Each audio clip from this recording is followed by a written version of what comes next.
नमस्कार दोस्तों, स्वागत है आपका स्वराज कोचिंग इंस्टीट्यूट के ऑनलाइन प्लेटफॉर्म पर। तो जैसा कि आप जानते थे कि जो क्रॉप प्रोडक्शन है उसकी पीवाईक्यू सीरीज चल रही है, जो पीएटी में पहले क्वेश्चन आए हुए हैं। अभी एक दो दिन से लेक्चर नहीं डल रहे थे, थोड़ा कोचिंग की व्यस्तता के कारण। लेकिन अब कोशिश रहेगी कि डेली बेसिस पे आपको लेक्चर मिलते रहे और पीएटी की पहले आपके जो सारे पीवाईक्यू है वो कंप्लीट हो जाए। तो हमने क्रॉप प्रोडक्शन में चैप्टर नंबर 6 जिसका नाम है सॉइल साइंस वो कंप्लीट कर लिया है। आज हम करने वाले चैप्टर नंबर 1 जिसका नाम है इंट्रोडक्शन ऑफ क्रॉप प्रोडक्शन। काफ़ी क्वेश्चन इससे भी आते हैं, ठीक है, इसलिए हम बहुत अच्छे से हमको देखना है, पढ़ना है, ठीक है। चलो शुरुआत करते हैं पहले क्वेश्चन से। तो पहला क्वेश्चन दिया हुआ, yellow revolution is attributed to the increased production of which crop. सीधा सा क्वेश्चन है कि कौन सी जो रेवोल्यूशन है किससे संबंधित है। ऐसे बहुत सारे क्वेश्चन एग्जाम में आए हुए हैं, तो रेवोल्यूशन को बहुत अच्छे से हमें पढ़ के जाना है, ठीक है। चलो, तो क्या बोला है, येलो रेवोल्यूशन की बात करी है ना, जिसे हम बोलते हैं पीली क्रांति। ये पीत या पीली क्रांति। तो पीली क्रांति किससे संबंधित है? क्या येलो पल्स? नहीं, हम जानते हैं कि ऑयल सीड संबंधित, तो पल्स तो आने से रहा।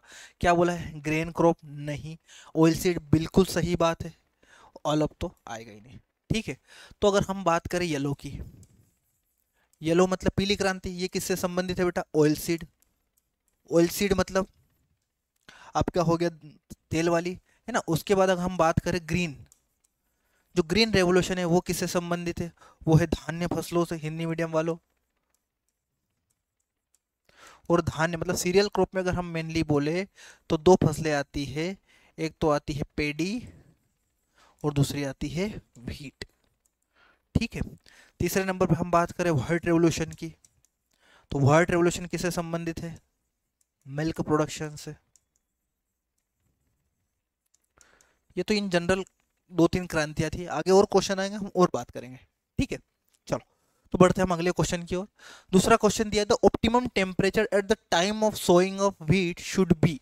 गेहूं की बुआई के समय उपयुक्त तापमान होना चाहिए। तो उसने तापमान पूछा है, क्लाइमेट की बात कर रहा है वो, है ना। तो गेहूं में तापमान अपने को बहुत इंपॉर्टेंट है, याद करना ही करना है। और तापमान अलग अलग याद करना है। जैसे हम बात करते हैं व्हीट की, तो व्हीट में हमें टोटल 4 टेम्परेचर याद करने हैं। कितने याद करने हैं? 4। पहला अपने को याद करना है जर्मिनेशन, ठीक है। दूसरा अपने को याद करना है टिलरिंग का, ठीक है। जर्मिनेशन हो गया, टिलरिंग हो गया, देन वेजिटेटिव ग्रोथ,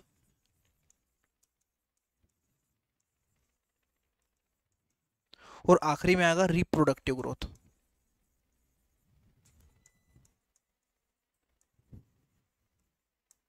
है ना। समझना है, जर्मिनेशन को हम बोलते हैं बेटा हिंदी में अंकुरण। कि अंकुरण के लिए कितना तापमान चाहिए? तो अंकुरण के लिए तापमान चाहिए होता है 20 से लेकर 25 डिग्री सेल्सियस। कितना चाहिए? 20 से लेकर 25 डिग्री सेल्सियस। टिलरिंग की बात करें तो टिलर जब निकलते हैं तब टेम्परेचर थोड़ा सा हम देखते हैं कि कम हो जाता है। देखो, अगर हम थोड़ा समझ के पढ़ेंगे, हम गेहूं की बुआई कब करते हैं? अक्टूबर नवंबर में बोलते हैं। तो अक्टूबर नवंबर में टेम्परेचर थोड़ा सा कम होता है, तो बुआई के समय पे कम नहीं, थोड़ा सा ज़्यादा होता है। तो 20 से 25, जैसे जैसे दिसंबर वाला महीना बढ़ता जा आता है या नवंबर लेट होता हुआ जाता है, तो हम देखते हैं कि टेम्परेचर क्या होने लगता है? कम होने लगता है। जब टिलर से निकलते हैं तो उस वक्त जो टेम्परेचर होता है वो होता है 16 से 20 डिग्री सेल्सियस। समझ में आ रहा अपने को? तो टिलरिंग के लिए क्या है? 16 से 20। अब जैसे जैसे टाइम बढ़ता जाएगा टेम्परेचर फिर बढ़ता जाएगा। तो वेजिटेटिव ग्रोथ के लिए हम बात करते हैं, हमें टेम्परेचर चाहिए 20 से लेकर 23 degree Celsius. Then reproductive growth के लिए हमें चाहिए 23 से लेकर 25 डिग्री सेल्सियस। ये सभी के सभी टेम्परेचर अपने को याद होने चाहिए किसी भी कंडीशन में। चलो, है ना। तो जर्मिनेशन इसे बोलते हैं बेटा अंकुरण। टिलर्स जब कल्ले निकलते हैं ना, जब टिलर्स किसे बोलते हैं? निकलना को। वेजिटेटिव ग्रोथ उसकी जब वानस्पति होती है। एक होता है रिप्रोडक्टिव ग्रोथ, इसे ही हम बोल सकते हैं ग्रेन फिलिंग। क्या बोलेंगे? ग्रेन फिलिंग, जब दाना भरते समय। कि दाना भरते समय कौन सा टेम्परेचर उसको चाहिए? तो चाहिए 23 से लेकर 25 डिग्री सेल्सियस। ये अपने को याद करना है, काफ़ी इंपॉर्टेंट डाटा है ना। तो हम आते थे optimum temperature at the time of sowing. Sowing की बात कर रहा है, मतलब जर्मिनेशन के ही टेम्परेचर की बात कर रहा है। क्या रहा है ये टेम्परेचर? अब देखो ये आएगा क्या? पॉसिबल ही नहीं है। एक ही उत्तर अपने को मिल रहा है, क्या? 22 से 23। लेकिन मैंने जो डाटा आपको बताया वो काफ़ी सही डाटा है, इसको अपने को याद रखना है। चलो बढ़ते अगले क्वेश्चन की तरफ। तीसरा क्वेश्चन ये, which instrument is used to measure which wind speed. देखो इंस्ट्रूमेंट से भी क्वेश्चन आते हैं, रेवोल्यूशन अच्छे से पढ़ना है, एक इंस्ट्रूमेंट, इन दोनों से काफी क्वेश्चन पूछे गए है ना। तो बात करते हैं विंड स्पीड। तो विंड स्पीड हम जानते हैं किससे मापते बेटा, हम एनीमोमीटर से। किससे, एनीमोमीटर से क्या मापते हैं, विंड स्पीड। हाइग्रोमीटर की बात करी है तो हम इससे मापते हैं अपेक्षिक आर्द्रता, या हम बोल सकते हैं रिलेटिव ह्यूमिडिटी, है ना। उसके बाद विंड मिल, इसे हम बोलते हैं बेटा पवन चक्की। पवन चक्की क्या करती है, यांत्रिक ऊर्जा को इलेक्ट्रिकल, हम क्या बोलते हैं, विद्युत ऊर्जा में परिवर्तित करने का काम करती है, mechanical energy to electrical energy. None of this तो है ही नहीं कुछ, है ना। चलते अगले क्वेश्चन की तरफ। अगला क्वेश्चन बोला है carrot is botanically known as. Carrot का बोटेनिकली नेम पूछा है ना।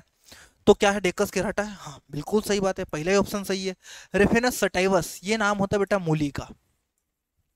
किसका होता है, मूली का। एलियम सटाइवम, ये होता है लहसुन का। किसका होता है, लहसुन का, है ना। तो एक और नाम होता है, आपने सुना होगा, एलियम सेपा। एलियम सेपा, ये होता है बेटा प्याज का। किसका होता है, प्याज का। अगर मैं बात करूं कि लहसुन और प्याज, लहसुन और प्याज दोनों की ही जो फैमिली होती है वो होती है एलिएसी। एलिएसी, या इसे पुराने नाम में हम एमारली डीएसी भी बोलते थे, लेकिन एलिएसी बोलो एमारली डीएसी बोलो कोई दिक्कत नहीं है, ठीक है। मूली की बात करें तो इसका कुल होता है बेटा क्रूसीफेरी। क्रूसीफेरी, चलो नन ऑफ दिस तो ठीक है। तो ये था अपना क्वेश्चन, हम डिस्क्राइब भी कर दिया कहाँ से क्या क्वेश्चन पूछ सकता है। हाँ, लहसुन प्याज दोनों की जो फैमिली है, फैमिली को बोलते हैं बेटा कुल। क्या कहते हैं, कुल। इस बात को अपने को ध्यान रखना है। चलो, तो ब्रिंजल इज बोटेनिकली नेम। देखो ब्रिंजल मतलब किसका नाम पूछा है, बैंगन का नाम पूछा है। क्या सोलेनम मेलेंजोना है, पहले ऑप्शन में मिल गया, सही बात है ना। सोलेनम लाइकोपर्सिकम, ये नाम किसका है, ये है टमाटर का, ठीक है। ब्रासिका नेपियर, ऐसा कुछ विशेष हम पढ़ते नहीं है। ब्रासिका ओलेरेसिया, ब्रासिका फैमिली की बात चल रही है, ठीक है। तो सोलेनम मेलेंजोना किसका है, ब्रिंजल का, उधर टमाटर का, ठीक है। तो ज़्यादा बहुत आसान सा क्वेश्चन है। हम देखते हैं कि कभी कभी क्या है, बोटनिकल नेम पूछ लिए जाते हैं ना, कभी कभी पूछे जाते हैं। तो ले दे के अपने पास 105 106 बोटनिकल नेम लिखे हुए बुक में, याद कर लो, अगर नाम आता है तो अच्छी बात है ना। In crop cultivation which season is called rabi. Rabi का सीजन किसे कहते हैं, ठंड की बात चल रही भैया, अक्टूबर टू मार्च बोल सकते हैं, बिल्कुल बोल सकते हैं। जनवरी मार्च नहीं, ये थोड़ा सा लेट हो जाएगा तो ये तो नहीं बोलेंगे हम। जुलाई अक्टूबर तो बोल ही नहीं सकते, मई जून तो होएगा ही नहीं। सही उत्तर क्या आएगा बेटा, अक्टूबर टू मार्च। खत्म क्वेश्चन था, सस्ता क्वेश्चन था। बढ़ते हम आगे, चलो अगला क्वेश्चन है, इन Madhya Pradesh 2 year crop rotation. बोला है कि 2 साल का फसल चक्र, का लिखा है देखो, द्विवार्षिक फसल चक्र, है ना। 2 year crop rotation is followed for which of the following crop sowing. बोले 2 साल का क्रॉप रोटेशन मध्य प्रदेश के लिए क्या होगा, देख लेते भैया। कॉटन की बात करते हैं, क्या ये है, ये होता है खरीफ का, और ये क्या होता है बेटा, ये भी खरीफ का है ना। तो पहले खरीफ में ये लगाया होगा, दूसरे खरीफ में ये लगाया होगा, 2 साल का, हाँ बोल सकते हैं, बिल्कुल बोल सकते हैं। कॉटन ये हो गया खरीफ का, ये हो गया रबी का। बिल्कुल सही बात नहीं है, क्यों सही बात नहीं कि एक ही साल का हो रहा है, तो ये तो हो नहीं सकता। ये खरीफ पोटैटो रबी, ये भी 1 साल का, ये तो हो ही नहीं सकता। कॉटन प्लस मेज, ये भी 1 साल का, ये भी हो नहीं सकता। हम बात करते हैं कॉटन प्लस जॉर की, क्योंकि पूरे ऑप्शन में केवल एकमात्र यही है जो 2 वर्षों का क्या बता रहा है, फसल चक्र। समझ में आ रहा है अपने को, चलो अच्छा क्वेश्चन था। बढ़ते हम आगे, केवल इतना याद रखना है कि 2 year crop rotation, Madhya Pradesh को छोड़ भी दोगे ना तभी कोई दिक्कत नहीं है, लेकिन मध्य प्रदेश बोल दिया तो यहाँ पर उसने सभी ऑप्शन में क्या दिया बेटा, कॉटन। अगर यहाँ पर कॉटन सिर्फ एक ही ऑप्शन में मिलता तब तो हम उधर जा भी सकते थे, क्यों, क्योंकि कॉटन एमपी में उगाया जाता है, सबसे मेजर क्रॉप आती है खरीफ की, है ना। तो ये अपने को ध्यान रखना है क्योंकि कॉटन के लिए चाहिए होती है ब्लैक सॉइल, और एमपी में पाई जाती है सबसे ज़्यादा ब्लैक सॉइल। चलो बढ़ते हम आगे। Central institute for cotton research situated at, central institute for cotton research, देखो हिंदी मीडियम वालों, कपास अनुसंधान संस्थान नहीं कहा उसने, उसने डायरेक्ट इंग्लिश लिखी है। तो कहाँ पर है? CICR, हम जानते हैं कहाँ पर है बेटा, नागपुर में। Central institute for cotton research ये कहाँ पर है? नागपुर में है। रटने वाली चीज़ है, तुमको भी रटना पड़ेगा, हमको भी रटना पड़ेगा, है ना। और क्या क्या होता है ना, नागपुर की हम बात कर लेते हैं। नागपुर, है ना, नागपुर में एक बहुत फेमस चीज़ है बेटा, है कौन सी फेमस चीज़ है? हम जानते हैं NBSS and LUP, national bureau of soil survey and land use plan, ये भी कहाँ है? नागपुर में है। और क्या है? सेंट्रल सिट्रस रिसर्च इंस्टीट्यूट, ये भी कहाँ पर है? नागपुर में है ना। और तो बता ही दिया, central institute for cotton research, ये भी कहाँ पर है? नागपुर में। तो नागपुर का ये आइटम हो गया। हम थोड़ी देर के लिए भोपाल को भी समझ लेते हैं, भोपाल में कुछ है क्या, है ना। भोपाल की बात करते भैया, क्या हो सकता है भोपाल में? भोपाल में एक तो है भैया IISS, Indian institute of soil science, मैं फिर बोल रहा हूँ, Indian institute of soil science कहाँ पर है? भोपाल में। और हाँ, central CIAE, central institute for agriculture engineering, तो एग्रीकल्चर इंजीनियरिंग का सेंट्रल इंस्टीट्यूट भी कहाँ पर है? भोपाल में है। ठीक है, ये तो भोपाल की बात हो गई, अब इतना ही याद भी आ रहा है। आगे क्या है? मुंबई की बात कर लेते हैं, है ना, हिंदी में लिख देते हैं मुंबई, है ना। तो मुंबई में क्या है? मुंबई में क्या है? मुंबई तो फिशरीज एजुकेशन का है ना। Central institute of fisheries, central institute institute of fisheries education, है ना भैया। क्या पर है? Central institute of fisheries education, ये कहाँ पर है? अपना मुंबई में, ठीक है। अहमदाबाद में तो कुछ ऐसा ध्यान में आ नहीं रहा है। हाँ, दया का घर जरूर है, जेठालाल का ससुराल, बाकी इसके अलावा अहमदाबाद में भी कुछ ध्यान नहीं आ रहा है। हाँ, लेकिन जो जो मेजर मेजर बातें थी हमने यहाँ पर पढ़ ली है, ठीक है। चलो बढ़ते हम आगे। Onion is botanically known as, onion को बोटनिकली क्या बोला जाता है? ठीक है, तो एलियम सेपा बोला जाता है। बिल्कुल, देखो जब भी बोटनिकली पूछे तो वो पहले ही ऑप्शन में सही ऑप्शन रख दे रहा है, ठीक है, सही बात है। सोलेनम लाइकोपर्सिकम, फिर वही बात है, टमाटर है ये तो, है ना। एलियम सटाइवम, फिर बात है लहसुन। देखो उसने पहले ही जो सबसे पहला बोटनिकल नेम पूछा था, उसने सेम टू सेम वही ऑप्शन भी रखे हैं, बस केवल पहला ऑप्शन भी चेंज कर दिया, थोड़ा सा प्रश्न चेंज कर दिया, ठीक है। तो सस्ते क्वेश्चन है, ज़्यादा दिमाग लगाने की जरूरत नहीं है। चलो, which of the following is not an oil seed crop, oil seed crop नहीं है, ये देखो, मतलब तिलहनी फसल निम्नलिखित में से कौन सी नहीं है पूछा है ना। तो अलसी है क्या? हाँ, अलसी तो है। अरहर, बिल्कुल अरहर केवल दाल वाली फसल है ना। केस्टर अरंडी बिल्कुल है। सोयाबीन बिल्कुल है ना।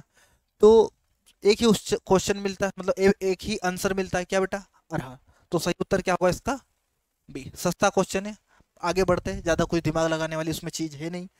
तो अगला क्वेश्चन है, which one is not a system of farming. अच्छा, देखो भैया, यहाँ से भी क्वेश्चन आते रहे, तो दो चीज होती है। कौन सी दो चीज? ध्यान से देखना। एक होती है टाइप्स ऑफ फार्मिंग,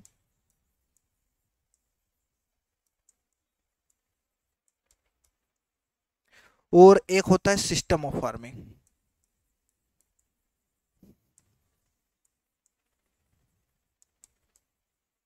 एक क्या होता है? टाइप्स ऑफ फार्मिंग, एक होता है सिस्टम ऑफ फार्मिंग। चलो, क्या क्या है? सब फार्मिंग कितने टाइप की होती है? ये होती है 4 टाइप की, है ना, है ना। सबसे पहले होती है विशिष्ट खेती, विशिष्ट खेती। एक होती है विविध खेती, एक होती है मिश्रित खेती और एक होती है शुष्क खेती। शुष्क खेती अंग्रेजी में बता देता हूँ, इसे हम बोलते हैं स्पेशलाइज्ड फार्मिंग। विशिष्ट तो क्या बोलेंगे, स्पेशलाइज्ड फार्मिंग। इसे हम बोलेंगे डाइवर्सिफाइड फार्मिंग। मिश्रित को कहेंगे हम मिक्स्ड फार्मिंग और शुष्क खेती को कहेंगे हम ड्राई फार्मिंग। ये तो क्या हो गया, इसके टाइप्स हो गए। हम बात करते हैं सिस्टम के, तो सिस्टम कितने होते हैं, 5। एक है ना, पांचों की हम बारी बारी से बात कर लेते हैं, ठीक है। तो एक तो होता है व्यक्तिगत व्यक्तिगत खेती, है ना। दूसरा होता है सरकारी सरकारी खेती सरकारी खेती। तीसरे नंबर पे होती है अपना कलेक्टिव, मतलब कि सामूहिक खेती। एक होता है पूंजीवादी खेती पूंजीवादी खेती। और एक होता है आपका सहकारी खेती सहकारी खेती। अंग्रेजी बता देता हूँ आपको। व्यक्तिगत को हम बोलते हैं इंडिविजुअल फार्मिंग, सरकारी को बोलते हैं हम स्टेट फार्मिंग, सामूहिक को हम बोलते हैं कलेक्टिव फार्मिंग, पूंजीवादी को बोलते हैं हम कैपिटलिस्टिक फार्मिंग और सहकारी को हम बोलते हैं कोऑपरेटिव फार्मिंग। तो ये आपके नोट्स में काफ़ी अच्छे से लिखा हुआ है। इनको हमें पता होना चाहिए कि कौन से टाइप्स है और कौन से सिस्टम है। इनमें से अभी 2 से 3 क्वेश्चन पूछे गए। देखो, तो ये हो गया अपना क्वेश्चन खत्म यहाँ पर। Which one is the not system, कौन सिस्टम नहीं है। तो देखो, तो स्टेट फार्मिंग सिस्टम है कि नहीं है, स्टेट मतलब यही रहा, सरकारी बिल्कुल है। कोऑपरेटिव ये रहा, बिल्कुल है। ड्राई फार्मिंग नहीं, ड्राई फार्मिंग तो क्या है बेटा, देखो ड्राई फार्मिंग तो क्या है, टाइप है, ये सिस्टम नहीं है। तो ये तो हो जाएगा इसका सही उत्तर, क्योंकि नोट पूछा है ना, तो सही उत्तर तो क्या होगा इसका, ड्राई फार्मिंग। और एक हो गया कलेक्टिव फार्मिंग, कलेक्टिव वाला सामूहिक, ये रहा सामूहिक को हम बोलते हैं कलेक्टिव, है ना। ये ऊपर इनके लिखे हुए। तो ये था हमारे क्वेश्चन, काफ़ी अच्छा और आसान सा क्वेश्चन था। बस अपने को याद रखना है कि देखो टाइप में TYPE, इसको हटा दो थोड़ी देर के लिए, है ना। TYP टाइप कितने होते हैं, टाइप होते हैं बेटा 4, क्योंकि टाइप में कितने वर्ड आ रहे हैं, 4 वर्ड नहीं, मतलब कितने लेटर आ रहे हैं, 4 लेटर आ रहे हैं। तो अपने को याद रह जाएगा TYP कितने टाइप, 1 2 3 और 4। जबकि सिस्टम देखो 6 का बन रहा है, तो 6 का कितना हो गया, 5। चलो हम बढ़ते हैं हम आगे। Growing crops for production of alcohol and other fuels की बात कर रहा है ना, कि अल्कोहल और अन्य ईंधनों के लिए उगाने वाली फसल को कहते हैं। तो हम जानते, सरल सा क्वेश्चन है, ज़्यादा दिमाग लगाने की कोई ज़रूरत नहीं है। कौन क्या कहते हैं हम, एनर्जी क्रॉपिंग कहते हैं। एले क्रॉपिंग क्या कहते हैं, एले क्रॉपिंग कहते हैं कि अगर वृक्ष लगे हुए है ना, देखो ये दोनों और क्या लगे हुए हैं, वृक्ष मतलब पेरेनियल ट्रीज लगे हुए, और इनके बीच में जो खाली पड़ी जमीन है ना, ये दिख ही नहीं रहा है, चलो, इसके बीच में जो खाली पड़ी हुई जमीन है, इसमें अगर कोई आप क्रॉप ग्रो कर रहे हैं, तो इसे हम कहेंगे एले फार्मिंग या एले क्रॉपिंग, सॉरी एले फार्मिंग नहीं, एले क्रॉपिंग। रेटर्निंग क्रॉपिंग किसे बोलते हैं, जैसे गन्ना है, गन्ने की पूरी फसल तैयार हो गई, फिर हम इसे यहाँ से काट देंगे, ये अलग हो गया। तो ये जो इसका ठूठ है होता है, इससे जो नई क्रॉप हम लेते हैं, तो इसे हम बोलते हैं रेटून क्रॉप, है ना। ये स्पेशली गन्ने में बहुत फेमस है, जिसे हम बोलते हैं रेतुनिंग। और एक होता है मिक्स्ड क्रॉपिंग, इसकी बात हम आगे करेंगे, 2-3 क्वेश्चन मिलेंगे, ठीक है। मिक्स्ड क्रॉपिंग क्या होती है, चलो। Dash dash dash include rearing, catching and selling of fishes की बात चल रही है। डैश डैश मछलियों को पालने, पकड़ने और विक्रय से संबंधित है। बहुत ही खत्म क्वेश्चन। ऐसे में क्वेश्चन तो क्या है कि जो नहीं पढ़ के जाता वो भी सही करता है। मधुमक्खी नहीं, इसे तो हम एपीकल्चर कहते हैं, ये रहा ऊपर दिया हुआ है। रेशम को सेरीकल्चर कहते हैं। लाइव स्टॉक रेयरिंग तो हम एनिमल हस्बेंड्री वाला पोर्शन हो गया। फिशरीज, ये रहा सही उत्तर। ज़्यादा टाइम पास करने की जरूरत नहीं है, बढ़ते हम आगे। क्या बोला है, क्रॉप रोटेशन इंटेंसिटी ऑफ मेज व्हीट प्लस ग्राम मूंग। क्रॉप रोटेशन इंटेंसिटी पूछा है ना, किसके किसके पहले लिख लेते हैं। मेज है, व्हीट प्लस ग्राम है, और कौन है, मूंग, है ना। तो सबसे पहले तो आपने को एक बात समझ में आनी चाहिए, ये क्या है बेटा, मिक्स्ड क्रॉप है। तो इसको तो क्रॉप में हम एक गिनेंगे। ये भी एक सिंगल क्रॉप हो गई, ये भी एक सिंगल क्रॉप हो गई। तो नंबर ऑफ क्रॉप कितनी हो गई? नंबर ऑफ क्रॉप हो गई है बेटा 3। हम अब सीजन की बात कर लेते कि कितने ईयर लगे, ईयर की बात कर लेते हैं। ये किधर आ गया सर? ये आ गया खरीफ में। व्हीट प्लस ग्राम सर ये आ गया आपका रबी में, और मूंग आ गया सर आपका जायद में। मूंग कहाँ आ गया बेटा? जायद में। मतलब खरीफ में भी क्रॉप लगाई है, रबी में भी ग्रो करी है और जायद में भी ग्रो करी है। तो अगर हम टाइम की बात करें तो टोटल टाइम तो लगा है। एक फॉर्मूला आप सिंपल से जानते हो, है ना, कि क्या आएगा? 3/1 इंटू 100 क्या आ जाएगा? 300%। ठीक है, जितनी क्रॉप रहती है उसको ऊपर लिखा जाता है, जितने ईयर लगते हैं उस ईयर को हम नीचे लिखते हैं और गुणा में कर देते हैं 100। तो ये आ गया हमारा 300। क्या अपने को समझ में आया? चलो, सरल सा क्वेश्चन था, ज़्यादा दिमाग लगाने की जरूरत नहीं है। मेज पोटेटो व्हीट ग्राम, व्हीट ग्राम नहीं, व्हीट ग्रीन ग्राम, मक्का आलू गेहूं मूंग एक उदाहरण है। ठीक है, डबल क्रॉपिंग, देखो डबल क्रॉपिंग का क्या मतलब होता है कि साल में 2 क्रॉप, साल में लगातार कितनी क्रॉप? 2 क्रॉप आप ले रहे तो उसे डबल क्रॉपिंग कहते हैं। 3 क्रॉप ले रहे तो उसे हम ट्रिपल क्रॉपिंग करते हैं। सीक्वेंस क्रॉपिंग का ही एक टाइप है, बात की बात है। तुम तो इतना याद रखो, 2 क्रॉप तो डबल क्रॉपिंग, 3 क्रॉप तो ट्रिपल क्रॉपिंग, है ना। तो यहाँ तो 1 2 3 4 है, तो ये तो आ ही नहीं सकता, है ना। रिले क्रॉपिंग की हम बात करते हैं। इंटर क्रॉपिंग, इंटर क्रॉपिंग का मतलब क्या होता है? इंटर क्रॉपिंग का मतलब अपने को यहाँ समझना है, यहाँ पर समय फिक्स है। समय कैसा फिक्स है कि एक ही समय पर, एक ही, 2 मिनट ठीक से लिखते हैं, एक ही समय पर निश्चित भूभाग में, है ना। तो देखो यहाँ पर क्या समय एक है, मेज और पोटैटो का क्या समय और सीजन एक है? नहीं है भाई। मेज तो क्या है कि खरीफ में हो गई, पोटैटो रबी में चले गया, ये अलग रबी में चले गया, ग्रीन ग्राम इधर अपने किस में चले गया? जायद में चले गया। तो इंटर क्रॉपिंग तो ये हो नहीं सकता, है ना। और ऑल ऑफ दिस तो फिर होने का सवाल ही नहीं है। तो ऐसी कंडीशन में हम क्या बोल रहे हैं? Relay cropping. क्या बोलते हैं? Relay cropping. रिले क्रॉपिंग क्या होता है बेटा कि एक फसल की कटाई के पहले ही आप क्या कर दे रहे हैं? दूसरी फसल की बुआई कर दे रहे हैं, तो इसे रिले क्रॉपिंग भी कहते हैं। और इसी का एक नाम क्या है? ओवरलैपिंग या अतिछादन सस्यन। मैं फिर बोल रहा हूँ, रिले क्रॉपिंग बोलो या ओवरलैपिंग बोलो, एक ही बात है। क्या आपने ये बात समझ में आई?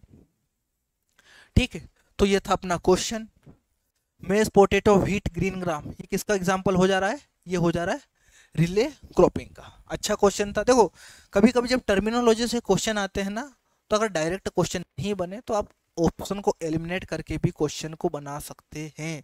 ठीक है, चलो बढ़ते हैं हम आगे। Growth of plant measured by, है ना।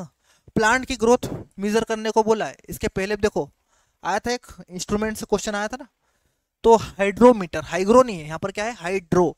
तो इसे हम बोलते हैं बेटा जलमापी। तो ये क्या करता है? रिलेटिव डेंसिटी ऑफ वाटर, मतलब जल का आपेक्षिक घनत्व ज्ञात करने का काम करता है। किसको ग्राफ? अभी मैं बताऊंगा। प्लानीमीटर बता रहा हूँ। चलो देखो इधर, ये जो सामने आपको दिख रहा है ये क्या है? आप तो इसको क्रिस्टोग्राफ ही आप समझ लो, है ना। ये प्लांट की ग्रोथ को मापने का काम करता है। ठीक है, हम क्या करते हैं, यहाँ से अपन इस तरीके से जोड़ देते हैं। तो प्लांट जितना ग्रोथ करता है ये सुई उतनी इधर नीचे आ जाती है।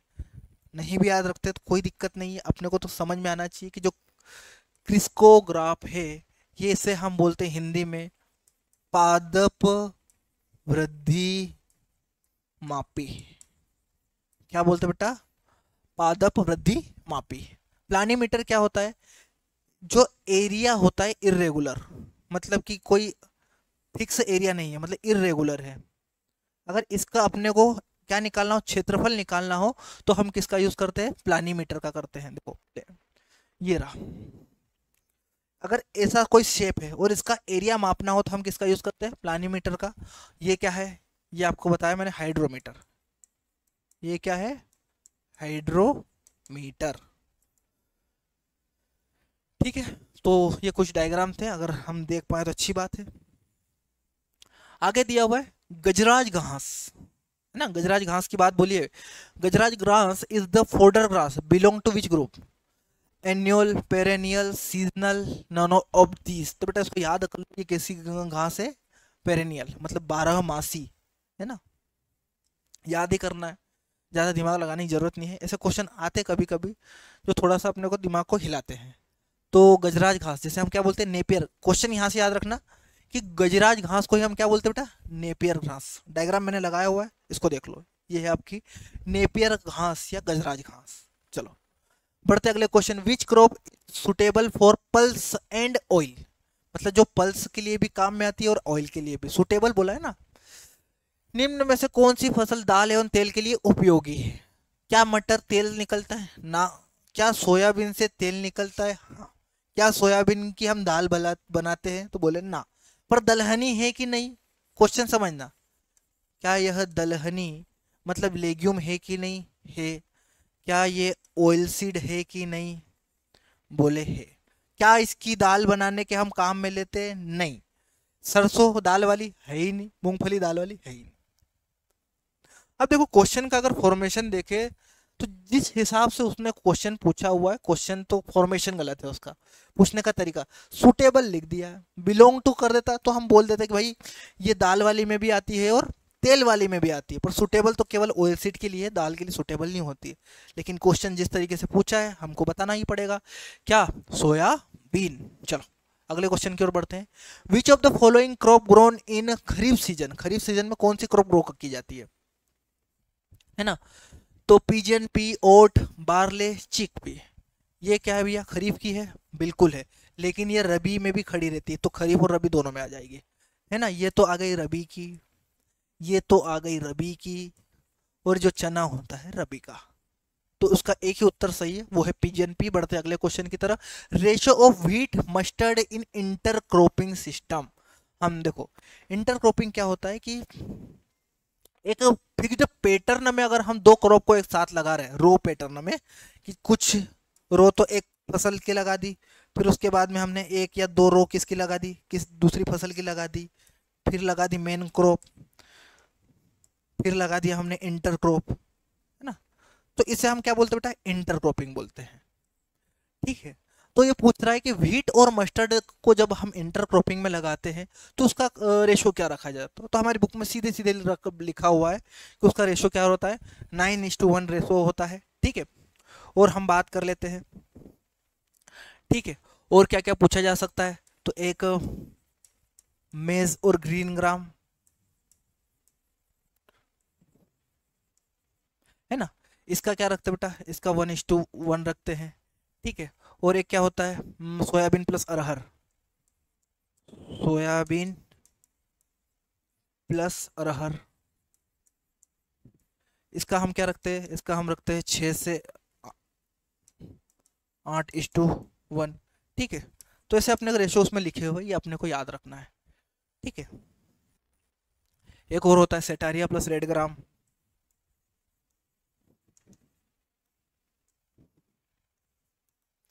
रेड ग्राम वही आपका अरहर, ठीक है। इसको 5:1 में। चलो तो ये कुछ रेशो थे, अपने को याद रखना है, क्वेश्चन सीधे सीधे पूछ लिया जाता है, ज़्यादा दिमाग लगाने की जरूरत नहीं है। चलो, which of the following is an example of mixed cropping, बिल्कुल नहीं लिखा है, मिक्स्ड फार्मिंग लिखा है, क्योंकि मिक्स्ड क्रॉपिंग अलग होता है, मिक्स्ड फार्मिंग अलग होता है। मिक्स्ड फार्मिंग का मतलब होता है कि दो या दो से ज़्यादा धंधे आप साथ में कर रहे हैं, जो कि एक दूसरे से क्या करते हैं, इंटर रिलेट करते हैं, तो इसे हम क्या कहेंगे, मिक्स्ड फार्मिंग। जबकि दो या दो से ज्यादा फसलों को एक साथ बुआई करना, इसे हम क्या बोलते हैं, मिक्स्ड क्रॉपिंग। इसमें अक्सर क्या किया जाता है कि बीजों को आपस में मिला दिया जाता है ना। चलो, तो मस्टर्ड प्लस पी, ये तो क्रॉप हो गई, तो ये तो हो ही नहीं सकता। व्हीट प्रोडक्शन मस्टर्ड प्रोडक्शन, ना भैया ना। सीरियल क्रॉप प्रोडक्शन, देखो सीरियल प्रोडक्शन बिल्कुल, और एनिमल मतलब वही है ना, दो धंधे हो गए, तो इसका सही उत्तर क्या होगा, सी उत्तर इसका सही होगा। ज्यादा दिमाग लगाने की जरूरत है नहीं, आसान सा क्वेश्चन था, आगे बढ़ते हैं, क्योंकि नंबर ऑफ क्वेश्चन हमारे पास बहुत सारे हैं। चलो, which one is the type of farming, कौन सा फार्मिंग का एक टाइप है। चलो देखो, फिर टाइप पूछा है उसने, तो दो चार टाइप कितने थे, चार। सिस्टम कितने थे? 5। वही क्वेश्चन फिर से आया है ना। तो स्टेट फार्मिंग, यार ये तो सिस्टम ऑफ फार्मिंग है। ड्राई फार्मिंग, हाँ ये बिल्कुल टाइप है। ये टेनेट फार्मिंग ना, ये भी क्या है बेटा? सिस्टम है। ये भी क्या है? सिस्टम। तो ना तो ये आएगा ना ये आएगा ना ये आएगा। टाइप तो क्या दिया है? केवल एक ही दिया है, जिसका नाम है ड्राई फार्मिंग। चलो, आसान सा क्वेश्चन था। Moisture content of soil measured by, है ना, दिया हुआ है पोटोमीटर, जो कि क्या करता है बेटा? वाष्पोत्सर्जन, है ना। और हाइग्रोमीटर, ये क्या करता है बेटा? आर्द्रता मापता है। लिखा हुआ है आर्द्रता मापी। बेरोमीटर, हम स्पष्ट लिखा वायु दाब मापी, हिंदी में वो लिख के भी दे रहा है हो। रेन गेज, ये वर्षा मापी। अब देखो सॉइल की बात करी है तो हम बात जानते हैं कि जो सॉइल में है, इन जनरल जो मॉइस्चर का मेजरमेंट किया जाता है वो हम क्या करते हैं? इनडायरेक्ट तरीके से और डायरेक्ट तरीके, दोनों तरीके से हम करते हैं। जैसे कि हमने पढ़ा है ओवन ड्राई मेथड, है ना, कि हम मिट्टी लेते हैं, नमूना लेते हैं, उसका वजन करते हैं, फिर उसको माइक्रोवेव ओवन में सुखाते हैं, सुखाने के बाद फिर उसका वजन करते हैं। ऐसे हम तो मॉइस्चर निकालते हैं। एक आपने टेंसियोमीटर पढ़ा होगा, जिप्सम ब्लॉक भी पढ़ा होगा। लेकिन हम देखें तो एक हाइग्रोमीटर भी आता है, जिसे हम सॉइल हाइग्रोमीटर कहते हैं। ये क्वेश्चन थोड़ा सा आप इसे नया मान लो, पुराना मान लो, आपकी जो श्रद्धा भक्ति बोले, है ना। तो सॉइल हाइग्रोमीटर भी आते हैं, जो कि मॉइस्चर मेजरमेंट का सीधा काम करते हैं। देखो नहीं ये तो गलत आ गया है, ये रहा। देखो इसे क्या बोला है? देखो सॉइल हाइग्रोमीटर, ये देखो यहाँ पर ये मॉइस्चर लेवल बना बताता है। यहाँ ये यहाँ अगर मॉइस्चर इन दोनों के बीच है तो आपको ग्रीन दिखाई दे रहा है, वहाँ पर ग्रीन कलर का, है ना। तो इसको ऐसे सॉइल में डायरेक्ट गाड़ दो। गमले में जो होते हैं ना, घरों में यूज में लिया जाता है इसको ना। अगर गमले के अंदर पानी है कि नहीं है तो इसको अंदर डाल दो, तो ये देखो मॉइस्चर बता देता कि इसके अंदर कितना मॉइस्चर है। ठीक है, ये है सॉइल हाइग्रोमीटर। ठीक है, चलो आगे दिया हुआ angle of land slope is measured by, कि जो स्लोप है, ढाल है, उस ढाल को मापने का काम कौन करता है ना, भूमि के ढलान, है ना। तो पेडोमीटर, बेटा पेडोमीटर तो जानते हैं आप क्या करते हैं? और पेजोमीटर, ये दोनों आपको कहाँ पढ़ाया हुआ है? अपने सर्वे नाम के चैप्टर में। ठीक है, जब वहां पर आएगा तो इनकी एक एक बार और अपन बात करेंगे, पदमापक जिन्हें हम बोलते हैं, है ना। तो एक तो होता है पेडोमीटर, पेजोमीटर, ये पीजोमीटर लिखा हुआ है। या तो पीजो, ये तो पीजो की स्पेलिंग गलत है, या पेजो लिखना चाह रहा था कि पीजो लिखना चाह रहा था, क्या मालूम। क्योंकि एक और होता है पीजोमीटर, है ना, जो कि बहुत इंपॉर्टेंट होता है। ठीक है, ये क्या करता है पीजोमीटर, समझ लो।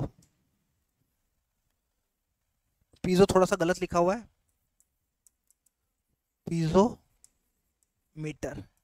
ये क्या करता है? डेप्थ ऑफ वाटर टेबल, ये क्या करता है? भूजल स्तर मापने को काम करता है ना। कौन? पीजोमीटर। ध्यान से याद रखना अपने को।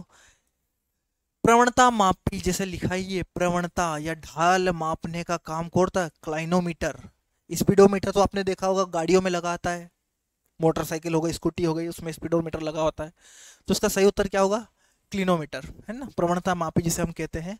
देखो ये रहा, है ना, ये पेडोमीटर एक पेजोमीटर, दोनों पेडोमीटर लगा दिए, कोई दिक्कत नहीं, है ना। देखो ढाल ये यहाँ बता रहा है, इसको ढाल कैसे डायरेक्शन में इसको ऐसे सेट कर लेते हैं। मान लो ये ढाल है, इसको ऐसा सेट कर लिया, फिर कितना ढाल है इसकी सुई बता देती है। समझ में आ रहा अपने को? चलो बढ़ते अगले क्वेश्चन की तरफ। Yellow revolution is related to, भाई पीली क्रांति किससे संबंधित है? क्वेश्चन फिर से रिपीट हुआ है, ऑयल सीड से। हनी प्रोडक्शन से कौन सी रिलेटेड होती है बेटा? इसकी मैं बात करता तो स्वीट रेवोल्यूशन, स्वीट रेवोल्यूशन जिसे हम बोलते हैं मीठी क्रांति, मीठी क्रांति। मिल्क प्रोडक्शन व्हाइट रेवोल्यूशन, है ना। बढ़ते आगे, international crop research institute for semi arid tropic, ICRISAT. तो देखो इक्रीसेट हैदराबाद, नाम में ही स्पष्ट आ जाता है। हम जब भी याद करते हैं ना ऐसे साथ में ही याद करते हैं, क्या? ICRISAT Hyderabad, ICRISAT Hyderabad. कजरी जोधपुर राजस्थान, है ना, ऐसे। तो लखनऊ में क्या है, शुगर केन का भाई इंस्टीट्यूट है। हैदराबाद में क्या है, ये बता ही दिया, इक्री सेट कहाँ है, हैदराबाद में है। ठीक है, जोधपुर में क्या है बेटा, कजरी है। और जोधपुर में कौन है, कजरी है। उसके बाद बेंगलोर में क्या है, हॉर्टिकल्चर का इंस्टीट्यूट है ना। तो ये अपन ने बात कर ली चारों ऑप्शन की। हमें थोड़ा सा जल्दी जल्दी बढ़ना पड़ेगा, उसका कारण ये है कि नंबर ऑफ क्वेश्चन ज़्यादा है, लेक्चर काफ़ी बड़ा हो जाएगा नहीं तो, है ना। चलो बढ़ते हैं हम आगे। White revolution is related to, आसान सा क्वेश्चन है। व्हाइट रेवोल्यूशन, दूध, दूध मतलब वही ऑपरेशन फ्लड नाम दिया है ना। फिश से ब्लू रेवोल्यूशन, मतलब से कौन है भैया, ब्लू रेवोल्यूशन। देखो रेवोल्यूशन से कितने क्वेश्चन आ रहे हैं, काफ़ी क्वेश्चन है जो रेवोल्यूशन से आ रहे हैं। ठीक है, अगला है सीरियल प्रोडक्शन, सीरियल से वही आ गया आपका ग्रीन रेवोल्यूशन। चलो बढ़ते आगे। सोरगम इज अ ना, तो सोरगम क्या है भैया, शॉर्ट डे है, लॉन्ग डे है, शॉर्ट नाइट है, तो लॉन्ग डे है क्या, नहीं। सोरगम हम जानते हैं कैसा है बेटा, खरीफ सीजन की क्रॉप है। और खरीफ सीजन की जितनी भी क्रॉप आती है सारी की सारी शॉर्ट डे आती है। जबकि हम बात करते हैं रबी की जो फसलें होती है वो होती है लॉन्ग डे। मैं फिर से बोल रहा हूँ, खरीफ सीजन की जो क्रॉप होती है वो शॉर्ट डे होती है, रबी की जितनी फसलें होती है वो लॉन्ग डे के अंदर आती है। चलो बढ़ते हैं हम आगे। The term agriculture is derived from, जो एग्रीकल्चर वर्ड है वो कौन सी भाषा से लिया गया है, भाषा की बात चल रही है ना। तो हम जानते हैं ऐसे सभी शब्द जिनके लास्ट में कल्चर आता है, क्या आता है, कल्चर, वो सारे के सारे किससे लिए गए हैं, वो लिए गए हैं लेटिन से, पहली चीज। और जिनके आखिरी में क्या आता है, वाई आता है, जिनके आखिरी में क्या आता है, वाई आता है, वो सारे के सारे होते हैं बेटा ग्रीक से। इसमें कुछ एक्सेप्शन हो सकते हैं, वाई बोल दो या तो क्या बोल दो, लोजी बोल दो, है ना। लोजी में आखिरी में वाई तो आ रहा है, अरे लोजी में भी क्या आ रहा है, वाई तो आ रहा है ना। तो एग्रीकल्चर, कल्चर आ रहा है, तो कौन सी भाषा का हुआ, लेटिन भाषा का। तो आसान सा क्वेश्चन था, ज़्यादा दिमाग नहीं लगाते, आगे बढ़ते हैं। द टर्म एग्रोनॉमी, देखो यहाँ तो लॉजी तो आ ही नहीं रहा है, तो क्या करें सर, लॉजी नहीं आ रहा, वाई तो आ रहा है। देखो इसके कुछ अपवाद जरूर है ना, हर जगह ये मामला फिट नहीं होगा, लेकिन मैक्सिमम टाइम फिट हो जाता है। तो आखिरी में क्या आ रहा, वाई वाई वाई वाई, ये रहा ग्रीक। समझ में अपने को, चलो बढ़ते आगे। Which one of the following crop is a kharif season crop of north India, north में खरीफ सीजन क्रॉप है, ये खरीफ की है कि नहीं, हाँ ये तो खरीफ की है ही है। ओट, अरे क्या बोल रहा है, खरीफ ना यार, गेहूं की बात चली भैया, गेहूं कब से खरीफ हो गई, ये तो रबी है ना, ये क्या है रबी। ये ओट्स रबी, बाजरा भैया ये क्या है, खरीफ, ये क्या है रबी। तो एक ही क्रॉप दिख रही है अपने को, कौन सी, बाजरा। ठीक है, ज़्यादा दिमाग नहीं लगाना अपने को, सिंपल सा क्वेश्चन था। कभी कभी हम कुछ स्पेशल शब्दों को, हाँ मतलब कुछ अगर वो एक्स्ट्रा वर्ड डाल दे तो हम क्या कोशिश करते हैं हमारा उत्तर भी चेंज कर ले।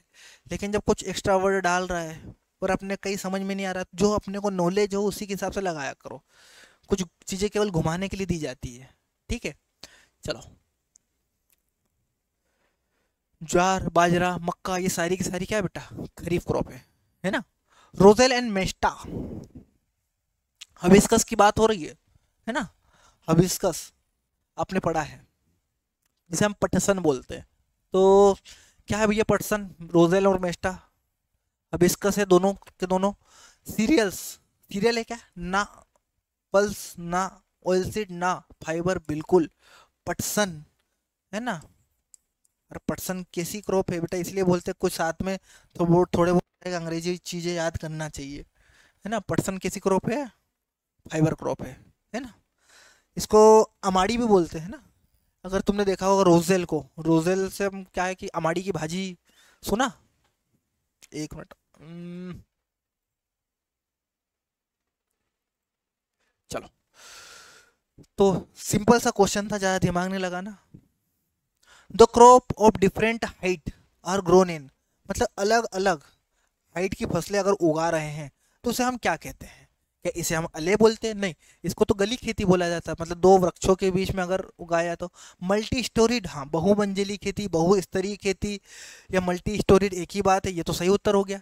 रिले ना, ये तो हम जानते हैं बुआई के मतलब सॉरी कटाई के पहले ही अगली फसल की बुआई कर देना रिले कहलाता है। सीक्वेंस मतलब कि सतत सस्यन हम इसे बोलते हैं, ठीक है। चलो, growing of trees for timber along with the crop is known. क्या बोला भैया, ट्रीज के साथ क्रॉप ग्रो करना है ना। तो ये जो क्वेश्चन आया है ये आया है एग्रो फॉरेस्ट्री से।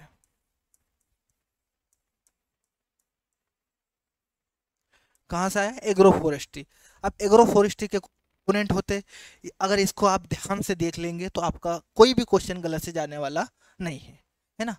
तो हम बात करते हैं, कुछ चीज़ों को समझ लेते हैं, है ना। ये क्या है, सब छोड़ो छाड़ो। तुम तो याद रखो कि एग्री वर्ड किसके लिए आता है, क्रॉप के लिए आता है। सिल्वी वर्ड आता है वन के लिए या वृक्ष के लिए, है ना। पाश्चर वर्ड जो आता है वो आता है पशुओं के लिए। पाश्चर वर्ड किसके लिए आता है, पशुओं के लिए आता है ना। होर्टी वर्ड आता है किसके लिए बेटा, होर्टी वर्ड आता है फ्रूट क्रॉप के लिए, है ना। फिर बोल रहा हूँ, एग्री वर्ड आता है क्रॉप्स के लिए, सिल्वी वर्ड आता है वन मतलब कि ट्रीज के लिए, है ना, जिसके लिए हम टिम्बर टिम्बर ट्रीज के लिए, है ना।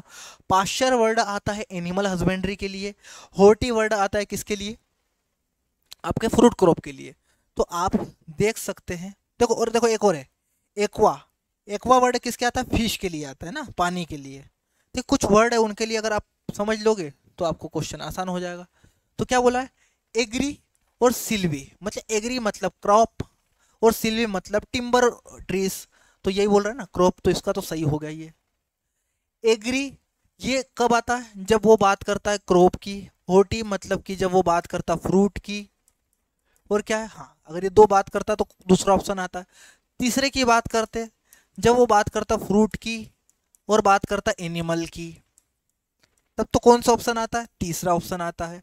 होर्टी सिल्वी कल्चर कब आता है, जब वो बात करता है तो फ्रूट क्रॉप की प्लस टिम्बर ट्री की। क्या अपने को बात समझ में, हमने सारे ऑप्शन समझ लिए हैं, जो जो क्वेश्चन बन सकता था देख लिया है, ठीक है। फिर बोल रहा हूं कि एग्री वर्ड किसके लिए लगाना बेटा, ये लगाना आप क्रॉप के लिए जब बात क्रॉप करें। पाश्चर ये लगाना है हमें एनिमल के लिए, है ना। और क्या है, होर्टी ये वर्ड कब लगाना है, फ्रूट क्रॉप के लिए, है ना। एग्री हो गया, सिल्वी बाकी है ना, सिल्वी ये हम कब लगाएंगे, टिम्बर ट्री के लिए। टिम्बर, एक मिनट, यह हिंदी मीडियम वालों का थोड़ा दम निकल जाएगा। अरे बेटा एग्री, अब हिंदी वालों अपने को ऐसे ही याद करना है ना। मजबूरी तुम्हारी भी है हमारी भी है, क्योंकि हिंदी में इसका सही से उत्तर कोई मिलने वाला नहीं है। तो टिम्बर ट्री के लिए हम क्या लगाएंगे, सिल्वी। और एक क्या है, एक्वा। एक्वा वर्ड किसके लिए आएगा, अपना फिश के लिए आएगा। अगर फिश पालन भी कर रहे हैं, फिश पालन मतलब मछली पालन भी साथ साथ में कर रहे हैं, तो हम वहां वर्ड क्या लगा देंगे, एक्वा। तो ये क्वेश्चन अच्छा क्वेश्चन था, अपने को याद रखना है ना। लगे तो इसका स्क्रीनशॉट भले ही से ले लेना। हाँ भैया, सुगर की can is the, sugar cane की बात चल रही है भैया, है ना। तो शुगर कैन को स्पेशल याद ही रख लो तुम। क्या भैया, ये शॉर्ट डे है, अरे चल जा, है ना। शुगर कैन को हम जून जुलाई में भी लगा देते, नवंबर दिसंबर में भी लगा देता है। तुम तो डायरेक्ट याद कर लो, इसके पीछे की कहानी समझोगे, थोड़ा टाइम नहीं था कहानी समझने के लिए अपने पास। क्या याद कर लो, शॉर्ट डे, ठीक है। कहाँ गया यार, ठीक है। चलो बढ़ते हम आगे। The blue revolution is related to, फिर से आ गया ब्लू ब्लू ब्लू, यार फिश प्रोडक्शन। सही उत्तर क्या होगा, फूड ग्रेन के लिए आएगा ग्रीन रेवोल्यूशन, मिल्क के लिए आएगा वाइट रेवोल्यूशन, ऑयल सीड के लिए आएगा येलो रेवोल्यूशन। तो देखो बेटा, रेवोल्यूशन से क्वेश्चन जरूर आ रहे हैं, लेकिन आप देखोगे कि बस वो 5-6 रेवोल्यूशन को ही बार बार घुमा फिरा रहा है, कुछ भी नया नहीं डाला। अभी एक और आएगा नया में थोड़ा सा गोल्डन वाला। चलो बढ़ते हम आगे। Onion is which kind of crop, है ना। Long day plant, day neutral plant, short day, और नन ऑफ दिस। हम जानते हैं इसको कहाँ लगाते हैं बेटा, रबी में लगाते हैं ना। तो बिना दिमाग लगाए लॉन्ग डे प्लांट, ठीक है। सरल सा इजी सा क्वेश्चन है। Wheat is the season crop, कौन से सीजन की क्रॉप है? इतना कठिन क्वेश्चन, जायद आएगा नहीं, खरीफ आएगा नहीं, क्या आएगा बेटा? रबी, है ना? तो सही उत्तर क्या आ गया? रबी। चलो बढ़ो। Belong to the legume family, देखो कठिन क्वेश्चन कभी कभी देखने को मिलते हैं, अधिकांश क्वेश्चन ऐसे ही आएंगे जो आपके नोटबुक में लिखे हुए सीधे सीधे। Belong to the legume family, कौन सा लेग्यूम, मतलब कि क्या है भैया? शिम्ब बोला है, देखो शिम्ब। ओहो, हिंदी मीडियम वालों, अगर तुमको फली नहीं लिख के दे तुम तो मरीज जाओ रहे। शिम्ब परिवार से संबंधित है, ओके। कौन है भैया? ग्राम, ग्राम मतलब चना। चलो बढ़ते हम आगे। Who among the following is known as the father of green revolution in India? जरूर से देखना है, क्या देखना बेटा? In India. हेलो, इंडिया में पप्पा कौन है ग्रीन रेवोल्यूशन के? अरे डॉक्टर एम एस स्वामीनाथन, है ना? नॉर्मन ई बोरलाग भी है, लेकिन कहाँ? ये विश्व के अंदर है ना? अगर कोई पूछ ले कि father of green revolution in world, तो कौन आएगा? Norman E Borlaug. ठीक है, चलो बढ़ते हम आगे। वर्गीस कुरियन, जो ये वर्गीस कुरियन साहब थे, ये फादर तो है लेकिन ग्रीन के नहीं, व्हाइट रेवोल्यूशन के। और ये तो छोड़ो छाड़ो इनको। Potato, tomato, capsicum, egg plant, आलू, टमाटर, बैंगन, मिर्च, है ना?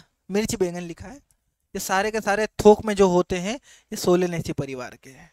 आसान सा क्वेश्चन है, इस पर ज्यादा टाइम पास अपन बिल्कुल भी नहीं कर। IIHR, देखो उस टाइम बताया था ना कहाँ पर है? Indian institute of horticulture research है, बेंगलोर। कहाँ है? ये रहा पहले ऑप्शन में, है ना? न्यू दिल्ली में क्या है? IRI कहाँ है? न्यू दिल्ली में। शिमला में क्या है? अरे आलू का अनुसंधान संस्थान। ठीक है, देहरादून में क्या है? अपना सॉइल एंड वाटर कंजर्वेशन, है ना? वो उसका इंस्टीट्यूट कहाँ है? सॉइल एंड वाटर कंजर्वेशन का इंस्टीट्यूट कहाँ पर है? देहरादून में। चलो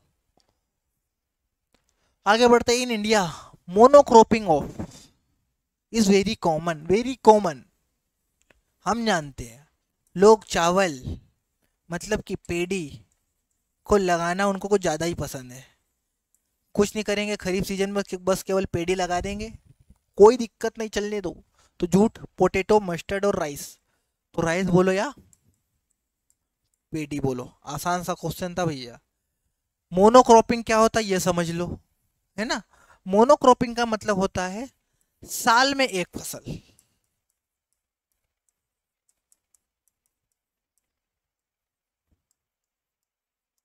है ना? साल में एक फसल लेते हैं, है ना? राइस ले ली, फिर राइस ले ली, फिर राइस ले ली, अगले साल पची वापस राइस, अगले साल फिर वापस राइस ले ली, है ना? और हम बात करते हैं, एक होता है मोनोकल्चर।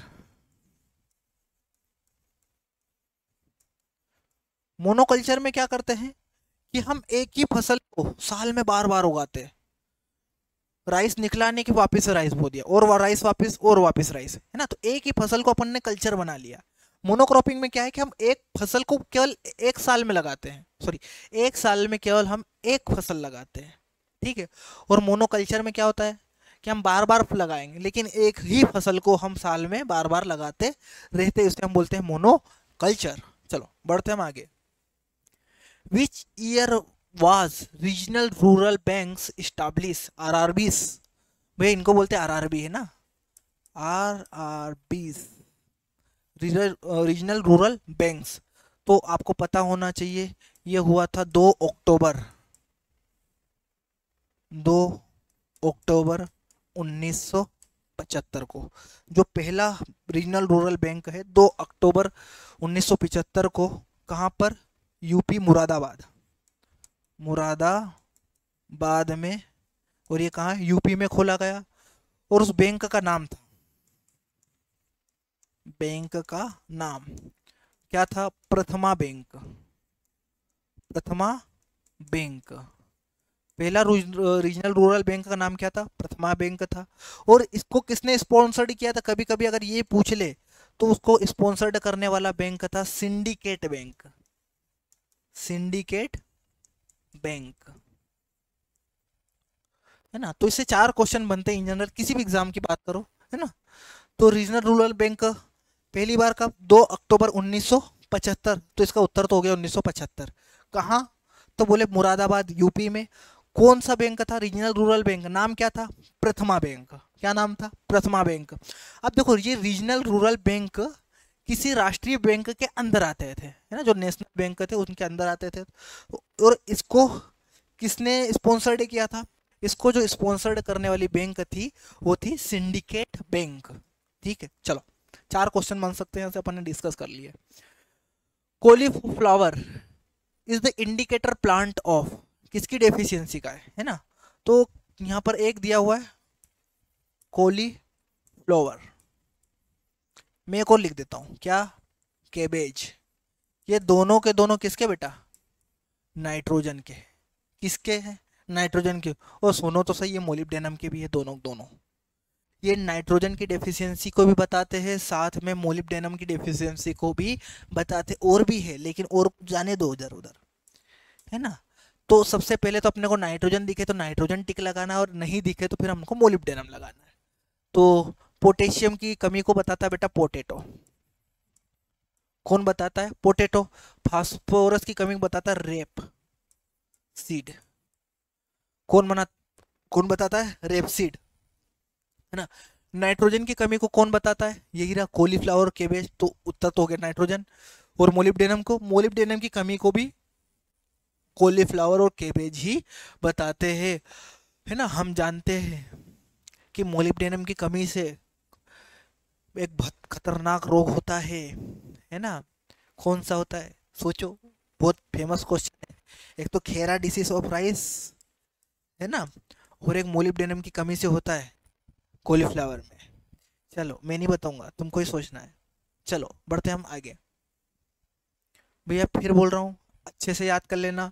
पोटेशियम की कमी को कौन बताता है? पोटैटो बताता है। फास्फोरस की रेपसीड बताता है। नाइट्रोजन की कौन बताता है? कॉलीफ्लावर और केबेज बताता है। मोलिब्डेनम की कमी को कौन बताता है? यही बताते हैं। ठीक है, चलो।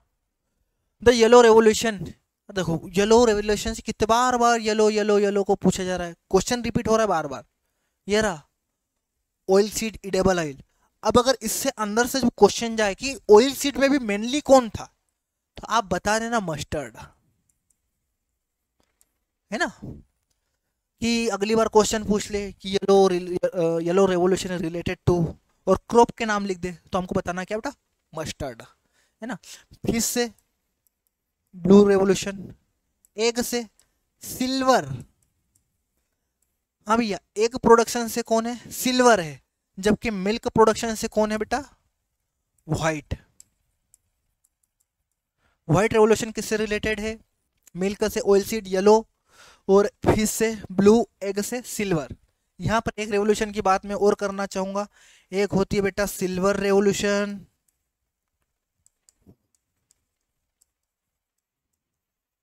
और एक होती है silver fibre revolution. Silver fibre revolution. बोले सर दोनों में क्या अंतर है? देखो ये सिर्फ सिल्वर लिखा हुआ है, और ये सिल्वर के साथ में फाइबर। मतलब फाइबर मतलब किसी रेशे वाली फसल की नाम है, बताओ। सिल्वर फाइबर किसका होता है? हम जानते हैं सफेद कॉटन का होता है ना। और सिल्वर किससे रिलेटेड है? तो ये है एग से, है ना। एग मतलब अंडा उत्पादन। अरे कौन? अंडा उत्पादन।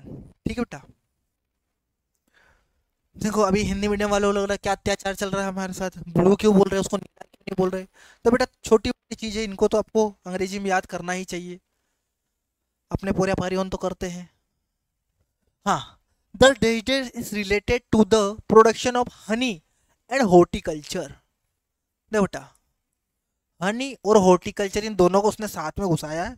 लेकिन मैं फिर बोल रहा हूँ कि हनी की जब बात आएगी, तो उससे अगर क्वेश्चन ज्यादा सही जाना चाहिए तो वो जाना चाहिए स्वीट रेवोल्यूशन से। हनी के लिए कौन सी रेवोल्यूशन है? स्वीट रेवोल्यूशन का मतलब वो क्रांति। ओ हिंदी वालों, ओ मीठी क्रांति रे, है ना। और हॉर्टिकल्चर मतलब बागानी से। है ना, तो हॉर्टिकल्चर से आएगा बेटा गोल्डन।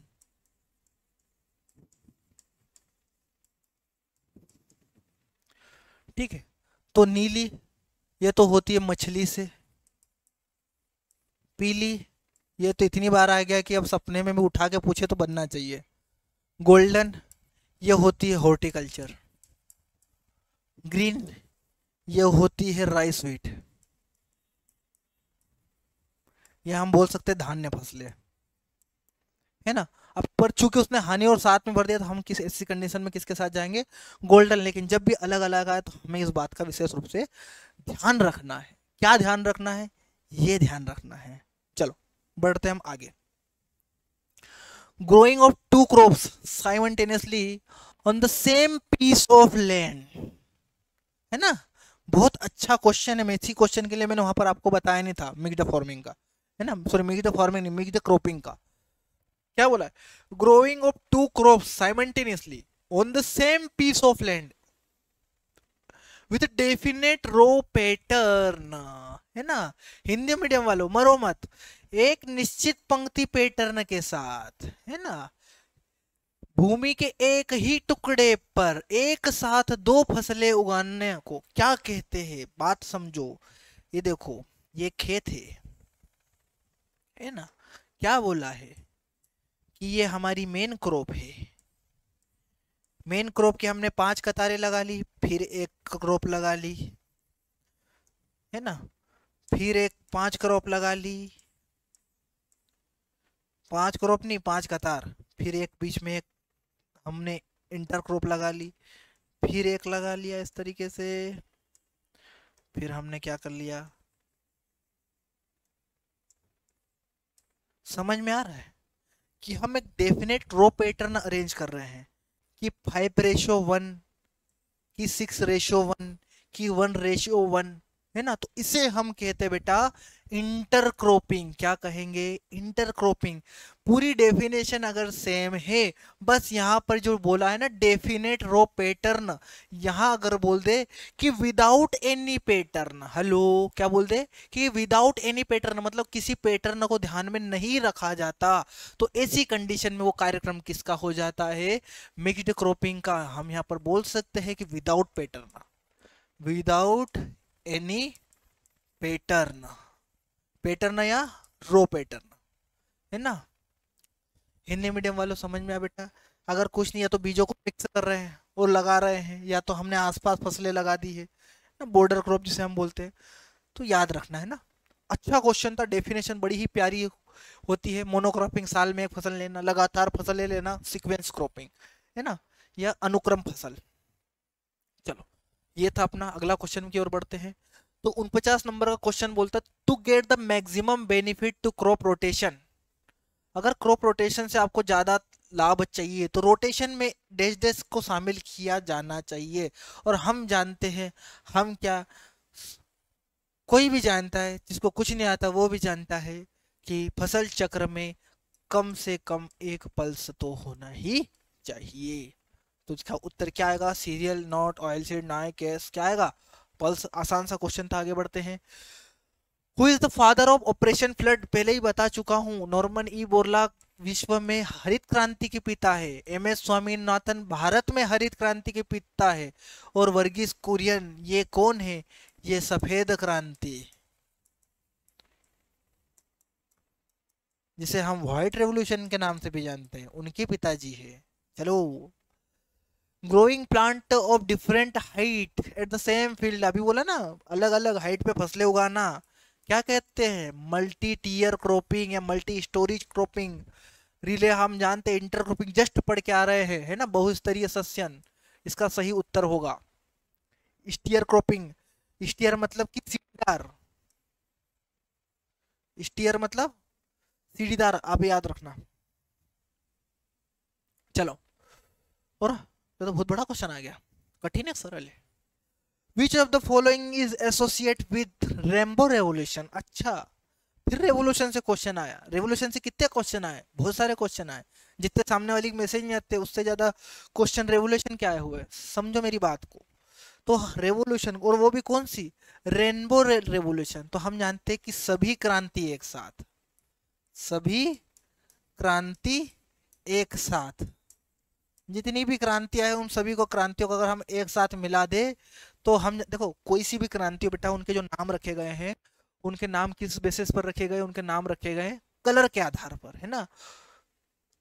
अपना कौन सा हो गया, ग्रीन हो गया, व्हाइट हो गया, ब्लैक हो गया, ब्लैक बायोडीजल और जेट्रोफा इनसे होता है ना।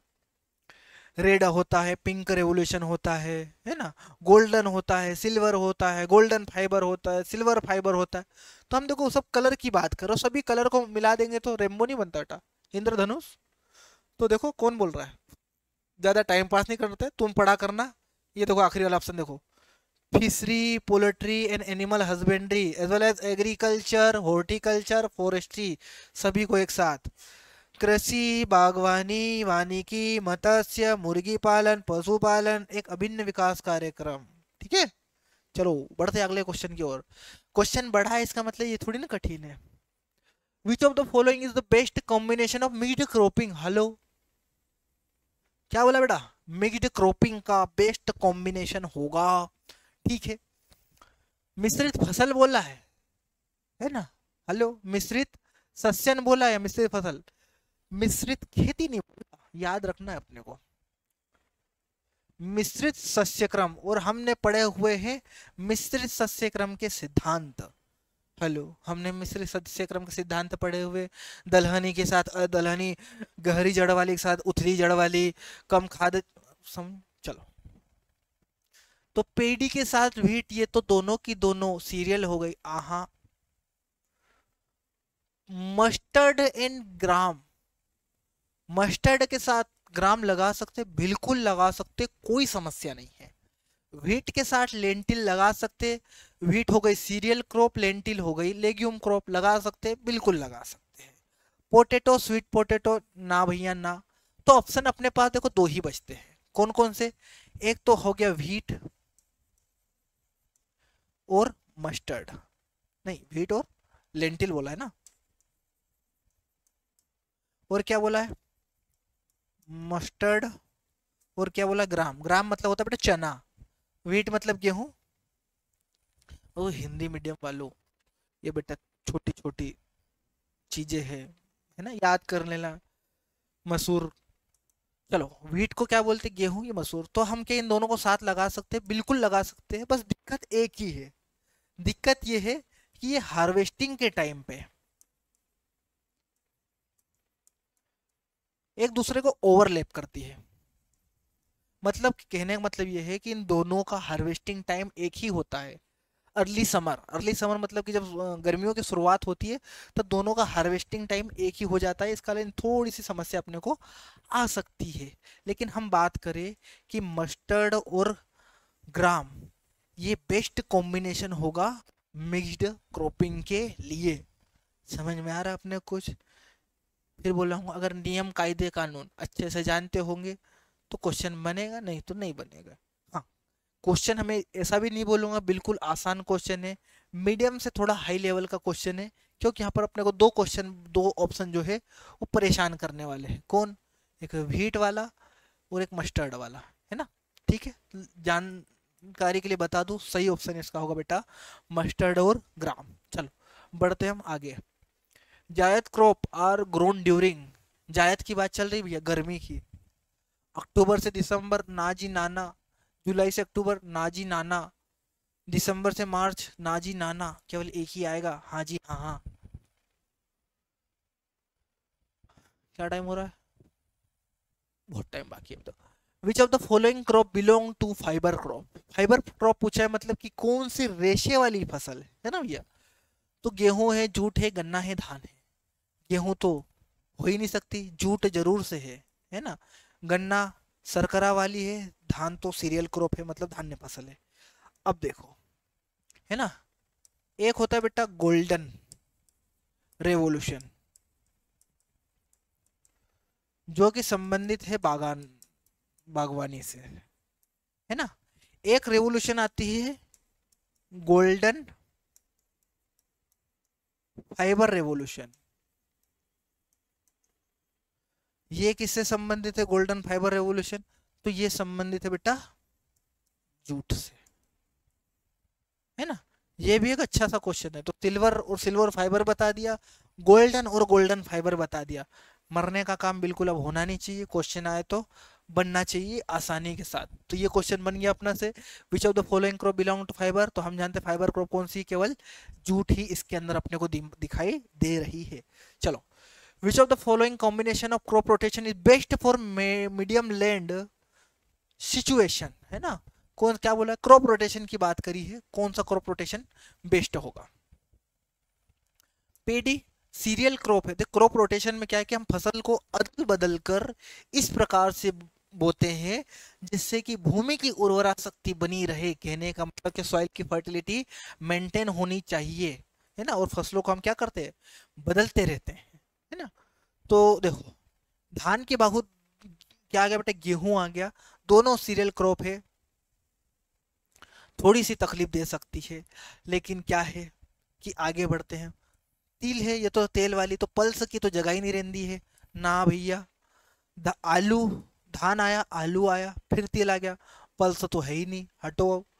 धान के बाद है गेहूं, गेहूं के बाद है मूंगफली। ठीक है, मान लिया दो लगातार उसने सीरियल क्रॉप ले, लेकिन उसने लास्ट में लेग्यूम क्रॉप को लेके उसने पूरा मामला मेंटेन कर दिया है। क्योंकि हम जानते हैं कि क्रॉप रोटेशन में कम से कम एक लेग्यूम क्रॉप एक साल में होना चाहिए। ये फिर उसने वही धान, धान और धान, तो ये तो होना ही नहीं चाहिए। तो सॉइल की 12 बज जाएगी, है ना। तो सही उत्तर क्या है इसका बेटा, पेडी व्हीट एंड ग्राउंड नट, है ना। समझ में आपने को, बहुत ही अच्छा, बहुत ही प्यारा क्वेश्चन था। फिर मैं बोल रहा हूँ कि क्रॉप रोटेशन में लेग्यूम क्रॉप को आपने को देखना है। चलो, in eastern part of India wheat is cultivated during season. भैया व्हीट ज्यादा दिमाग लगाना नहीं, फोकट की क्वेश्चन आ जाए तब भी तुम तो विंटर लगाओ और आगे बढ़ो। अगला क्वेश्चन है, 300% cropping intensity means piece of land used for. कहने का मतलब है कि 300% क्रॉपिंग इंटेंसिटी का मतलब क्या होता है। तो हम जानते हैं कि 300% क्रॉपिंग इंटेंसिटी का मतलब ये होता है कि जितने वर्ष का भी क्रॉप रोटेशन रहा है, हेलो, मैं क्या बोल रहा हूं कि जितने वर्ष का भी क्रॉप रोटेशन रहा,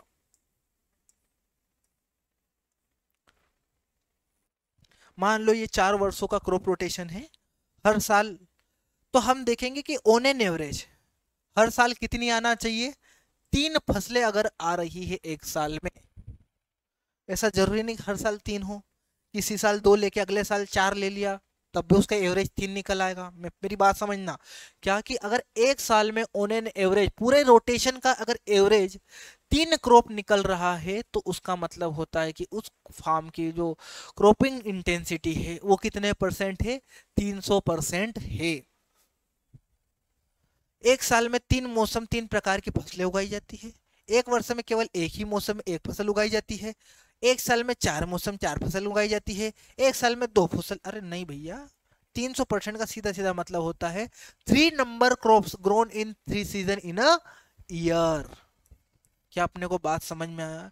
उस क्रॉप रोटेशन, पूरा रोटेशन, रोटेशन का मतलब होता है बेटा कि हम फसलों का एक सीक्वेंस है, ये यहाँ पर ये एक फसल हो सकती है, फिर दूसरी फसल हो सकती है, फिर तीसरी फसल हो सकती है, चौथी फसल हो सकती है, पांचवी फसल हो सकती है, छठी फसल हो सकती है। अब ये 6 फसल हम कितने साल में लगा रहे हैं, मान लो ये 6 फसलें हम लगा रहे हैं 2 साल के अंदर, कितने साल के अंदर, और 2 साल के बाद वापस से यही का ये कार्यक्रम फिर से चालू कर देंगे। हेलो, 2 साल के बाद फिर से सेम टू सेम कार्यक्रम चालू कर देंगे। तो ये जो हमारा रोटेशन है, मतलब कि ये जो पलटाव है, हर 2 साल के बाद आ रहा है। और बोला है कि इन 2 सालों में आप एवरेज कितनी फसलें ले रहे हो, एवरेज निकालने के लिए हम क्या करते हैं कि कुल फसलों की संख्या में वर्ष से भाग देते हैं। तो 1 2 3 4 5 6, हो सकता है कि पहले साल आप केवल पहले साल कितनी फसलें ले रहे हैं, 4, बाद में ले लिया अपन ने 2, तो 6 और 4 और 2 कितनी हो गई 6, बाद में टोटल ईयर कितना हो गया 2, कितना आ गया 3, तब भी ये कितने परसेंट होगा बेटा, 300% होगा। कहने का मतलब है पूरे रोटेशन का एवरेज क्या आना चाहिए, 3 क्रॉप आ रही है। हालांकि यहाँ पर इसने सीधा सीधा बोल दिया कि 3 नंबर्स ऑफ क्रॉप, मतलब 3 सीजन में 3 क्रॉप लगाना, सीधा सीधा बोला है। लेकिन एक्चुअल में मतलब आपको समझ में आ गया, बिल्कुल आ गया होगा, है ना। चलो बढ़ते हम आगे। इन इंडिया द किसान किसान क्रेडिट कार्ड केसीसी की बात चल रही है, scheme was launch in the year. तो हम जानते हैं जो केसीसी है, जिसे हमने क्या बोला है, सर किसान कॉल सेंटर ना, किसान कॉल सेंटर अलग बात। ये क्या है बेटा, ये है किसान क्रेडिट कार्ड, है ना। और एक केसीसी और होता है, एक होता है किसान कॉल सेंटर,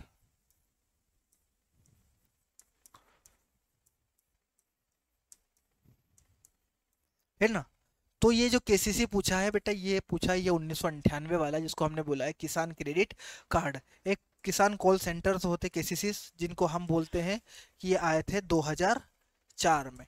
तो किसान कॉल सेंटर की अगर बात करेगा तो हम बताएंगे 2004, जबकि केसीसी मतलब किसान क्रेडिट कार्ड की बात करेगा तो हम बताएंगे 1998। बोले सर हम ये कैसे पहचाने कि कौन सा केसीसी है, वो तुमको ऑप्शन में एक ही देगा, मत चिंता करो। एले cropping is the type of, hello, देखो एले क्रॉपिंग क्या होता है, मैंने अभी थोड़ी देर पहले बताया,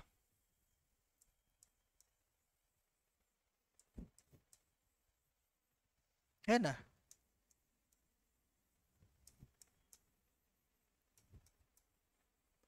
ये पेड़ लगे हुए हैं ना बेटा।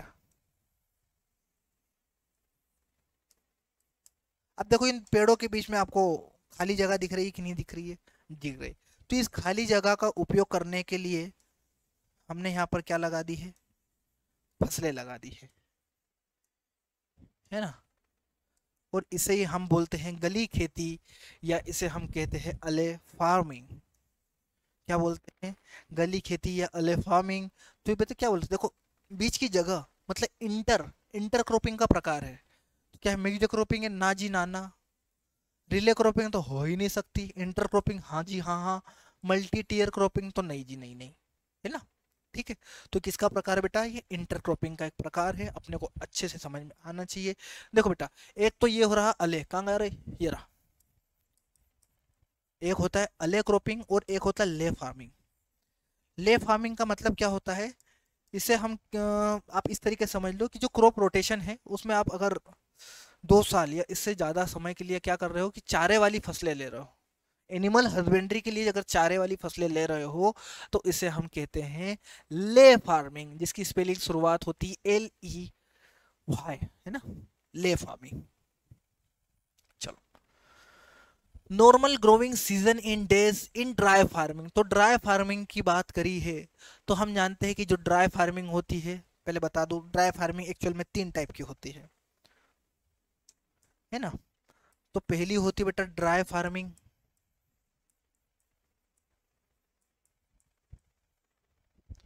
दूसरा होता है ड्राई लैंड फार्मिंग,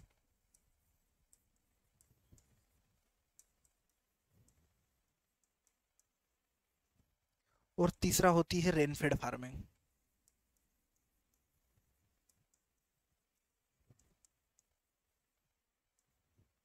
है ना। इन तीनों के मैं दिन लिखवा देता हूँ, है ना। ड्राई फार्मिंग में जो वर्षा है वो बहुत कम हो जाती है, किससे कम हो जाती है, 750 mm से भी कम वर्षा होती है। तो ऐसे फार्मिंग में हम जो है जो क्रॉप लेते हैं वो क्या करते हैं, 75 दिन से भी कम की लेते हैं। ग्रोइंग सीजन कितना मतलब ग्रोइंग पीरियड कितना होता है, 75 दिन से भी कम का होता है। जब ऑप्शन में अपने को बोले को ड्राई लैंड बात करें, ड्राई नहीं ड्राई लैंड मतलब शुष्क भूमि खेती, तो ऐसी कंडीशन में हम बात करेंगे बोले 200 से कम, 200 से कम। और रेन फेड तो हम बताएंगे उसको 200 से ज्यादा,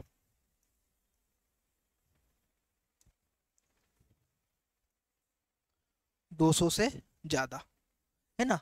तो ड्राई फार्मिंग बोले तो 75 से, मैं इनकी वर्षा भी लिख देता हूँ, यहाँ पर आप लिखिए 750 mm से कम, 750 से 1150 mm, और 1150 से ज़्यादा। ये क्या है बेटा, ये एनुअल रेनफॉल है, ये क्या है, एनुअल रेनफॉल मतलब वार्षिक वर्षा। ऐसे क्षेत्र जहाँ की वार्षिक वर्षा 750 से भी कम होती है, वहां पर की जाने वाली खेती को हम कहते हैं ड्राई फार्मिंग। ऐसे क्षेत्र जहाँ पर 750 से लेकर 1100 या 1150 तक की वार्षिक वर्षा होती है, वहां पर की जाने वाली खेती को कहते हैं ड्राई लैंड फार्मिंग, जिसे हम बोलते हैं शुष्क भूमि खेती, शुष्क खेती। और एक होता है वर्षा आधारित या रेनफेड फार्मिंग। चलो, समझ में आया? तो ये क्या बोल रहा है, ड्राई, तो 75 ऑप्शन में गलती हो गई अपने से कहीं। ड्राई फार्मिंग तो 75 से कम आना चाहिए। शुष्क भैया थोड़ा सा क्वेश्चन फॉर्मेशन में गलती है। देखो ये क्या बोल रहा है, ड्राई फार्मिंग, और हिंदी में क्या बोल रहा है, शुष्क भूमि खेती। मतलब हिंदी में इसके कहने का मतलब है कि ड्राई लैंड,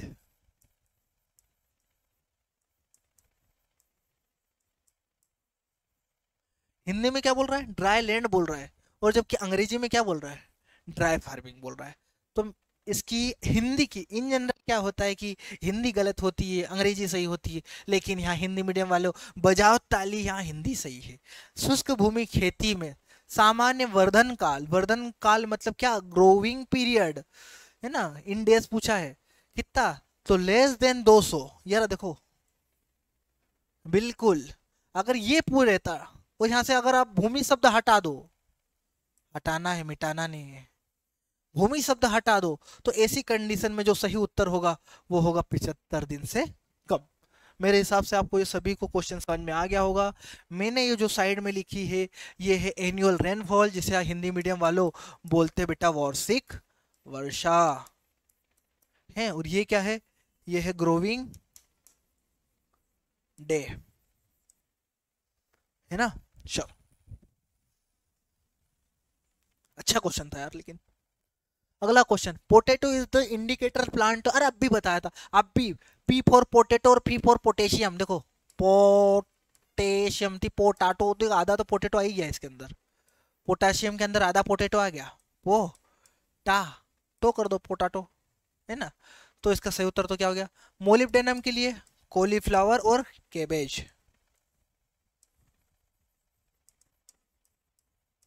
ओ फूल गोभी और पत्ता गोभी, हिंदी मीडियम वालों, कॉलीफ्लावर और पत्ता गोभी।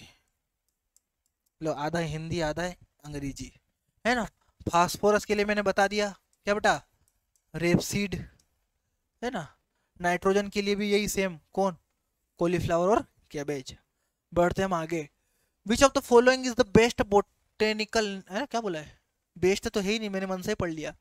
विच of the following is the botanical name of paddy. अच्छा, इतना इजी क्वेश्चन, ओराइजा सटाइवा सही है। ये क्या है, सेकेरम ऑफिसिनर, हमारा केन या नोबल केन जिसको हम बोलते हैं ब्रेसिका, अरे ये तो सब अपने गोभी वर्गीय है। और ये क्या हो गया, ट्रिटिकम एस्टिवम, अपन किसको बोलते हैं, गेहूं को। सरल क्वेश्चन, आगे बढ़ते हैं। Which one of the following is the best example of the crop rotation. हो, क्रॉप रोटेशन का फिर से क्वेश्चन आया है, हो।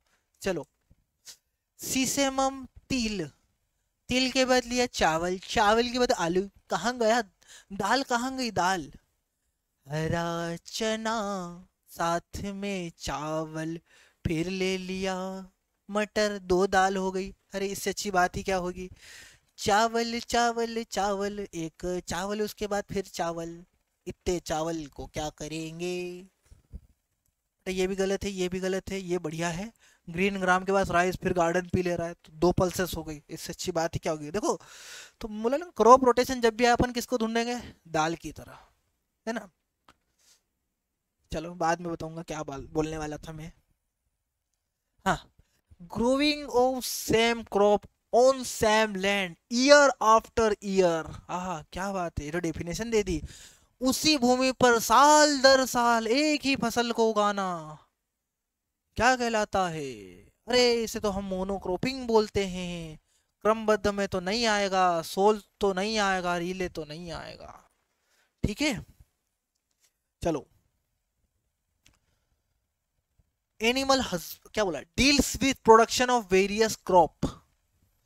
भाई मतलब कि जिसमें हम क्रॉप्स का अध्ययन करते हैं ना, किसमें क्रॉप्स का अध्ययन करते हैं, एनिमल हस्बेंड्री में तो करेंगे नहीं। फॉरेस्ट्री में तो वनों का अध्ययन होता है। एग्रोनॉमी में जरूर से क्रॉप का करते हैं ना, ये पूरी एग्रोनॉमी जो होती है ये बेस्ड होती है क्रॉप्स के ऊपर। होम साइंस तो क्या है कि गुलाब जामुन बनाने के अध्ययन को होम साइंस कहते हैं, जिसमें कभी कभी रसगुल्ले बनाना सिखाए जाते हैं छोरियों को। चलो, this is not include in organic farming, मतलब ऐसी कौन सी चीज है कि जो जिसे हम ऑर्गेनिक फार्मिंग में इंक्लूड नहीं करते, मतलब उसके अंदर नहीं लेते हैं। केमिकल फर्टिलाइजर को क्या ऑर्गेनिक फार्मिंग में यूज करते हैं? नहीं। अगर केमिकली यूज होगा तो काहे की ऑर्गेनिक, तो भाई इसे ही नहीं यूज करता। सही उत्तर तो यही रहा। कंपोस्ट फार्म यार्ड मेन्योर, हाँ बिल्कुल करते हैं इसको तो। बायो फर्टिलाइजर को भी ऐड करते हैं, ग्रीन मेन्योर को भी ऐड करते हैं, सिर्फ किसको ऐड नहीं करते? केमिकल को। तो हमारा सही उत्तर क्या हो जाएगा? हमारा सही उत्तर हो जाएगा ऑप्शन ए, केमिकल फर्टिलाइजर। चलो भैया, अगला क्वेश्चन है, क्या बोला है? विच of the following is commercial crop in India? बोले सर आप ऊपर क्यों देखते? बोला तो स्क्रीन लगी हुई है, मैं खुद को दिखाई देता हूँ कैसा दिखाई रहा हूँ, है ना। तो which of the following is a commercial crop in India? Tobacco, mustard, jute. कर ये भी तो है, ये भी तो है, ये भी तो है। तंबाकू कमर्शियल क्रॉप है, हाँ। मस्टर्ड भी कमर्शियल क्रॉप है, बोले हाँ। जूट, लेकिन मेन तो ये दो ही है, ये भी है। लेकिन जब ऑप्शन में है तो ऑल ऑफ दिस, तो क्यों न जाए उसके ऊपर? अच्छा क्वेश्चन था, सरल क्वेश्चन था, है ना। चलो बढ़ते आगे। Shifting cultivation mainly practised in, तो अगर हम थोड़ा सा भारत को अगर हम जानते हैं तो ये हमारा भारत ही है ना। और उसका ये जो ये वाला रीजन है, कौन सा वाला रीजन? ये वाला रीजन, है ना। यहाँ पर मेनली की जाती है शिफ्टिंग कल्टीवेशन। और ये रीजन जो होता है, इधर आता है बेटा नॉर्थ, इधर आता हो साउथ, इधर आता है ईस्ट, और इधर आता है वेस्ट। तो जो नॉर्थ ईस्ट वाला मतलब उत्तर पूर्वी क्षेत्र, है ना, उत्तर पूर्वी जो क्षेत्र होता है, वहां पर मेनली शिफ्टिंग कल्टीवेशन, जिसे कि हम काटना जलाना खेती या बुश फैलो भी कहते हैं, वो की जाती है। कहाँ गया? अरे इसने तो कुछ और ही दे रखा है। उत्तर प्रदेश उधर है नाई, हरियाणा तो इधर है नाई, अरुणाचल प्रदेश जरूर से ये यहाँ पर है, तो उत्तर तो ये लगा देंगे। पंजाब, पंजाब तो यहाँ पर है, तो ये भी नहीं आएगा। तो हमारा सही उत्तर जो होता है बच्चों, वो होता है अरुणाचल प्रदेश। बहुत ही अच्छा और प्यारा क्वेश्चन था। बढ़ते हम आगे। चलो, growing of crops with rising of live stock, मतलब कि फसल उत्पादन के साथ साथ आप पशुपालन कर रहे हैं, ये तो बहुत बढ़िया काम कर रहे हैं। लेकिन ऐसे कार्यक्रम को क्या कहते हैं? ऐसे कार्यक्रम को क्या हम मिक्स्ड क्रॉपिंग कहेंगे?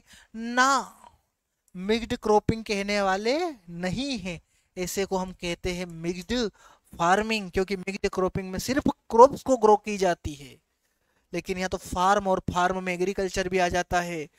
एग्रीकल्चर मतलब क्रॉप प्रोडक्शन भी आ जाता है, हॉर्टिकल्चर भी आ जाता है, फिशरीज भी आ जाता है, पोल्ट्री भी आ जाता है, अपना पिगरी मतलब सुअर पालन भी आ जाता है, सब आ जाता है। Agriculture is the broad term bro. चलो, which of the following does not belong to the branches of agriculture? How? निम्नलिखित में से कौन सी कृषि की शाखाओं से संबंधित नहीं है, मतलब कौन सी एग्रीकल्चर की ब्रांच नहीं है, है ना। तो एनिमल हस्बेंड्री ब्रांच है कि नहीं? हमने बोला ना कि agriculture is a wide subject. Animal husbandry भी आता है, अपना सब कुछ आता है, क्या बार बार गिनाया करूं। एनिमल हस्बेंड्री हाउ है। एग्रीकल्चर एक्सटेंशन, इसे हम बोलते हैं कृषि प्रसार शिक्षा, कृषि प्रसार, है ना। एजुकेशन लगा दोगे तो शिक्षा भी आ जाएगा। एग्रीकल्चर प्रैक्टिस, एग्रीकल्चर की क्रियाएं करते हैं कि नहीं करते? करते हैं, लेकिन प्रैक्टिस ये कोई अलग से शाखा थोड़ी ना है यार, ये फालतू की बात कर रहा है। ये कोई ऐसी शाखा नहीं होती, हमने नहीं पढ़ी। हॉर्टिकल्चर तो पढ़ा हुआ है यार। तो इसका सही उत्तर क्या आएगा बेटा? एग्रीकल्चर प्रैक्टिसेस, ये शाखा नहीं है। एग्रीकल्चर बहुत सारी प्रैक्टिस हम करते हैं एग्रीकल्चर के अंदर, लेकिन ये कोई अलग से इसकी शाखा नहीं बनी है। Serial word is derived from which language, है ना। बढ़िया क्वेश्चन आया यार इस बार। तो ये जो क्या बोला, सीरियल वर्ड है ना, तो ये जो सीरियल वर्ड है ये है बेटा रोमन लैंग्वेज का, कौन सी लैंग्वेज, रोमन की स्पेलिंग सही लिखी? हाँ सही लिखी। ये बेटा रोमन लैंग्वेज का, और रोमन लैंग्वेज का तो है, और वो लैंग्वेज का वो जो शब्द है वो है सीरियस, ये वो शब्द है, और इस शब्द का मतलब होता है गोडेस ऑफ ग्रेन।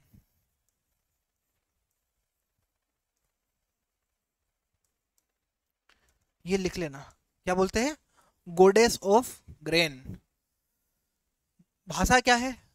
रोमन भाषा है, जो कि क्वेश्चन में पूछा है, तो क्वेश्चन का आंसर तो यहीं से समझ में आ जा रहा है ना?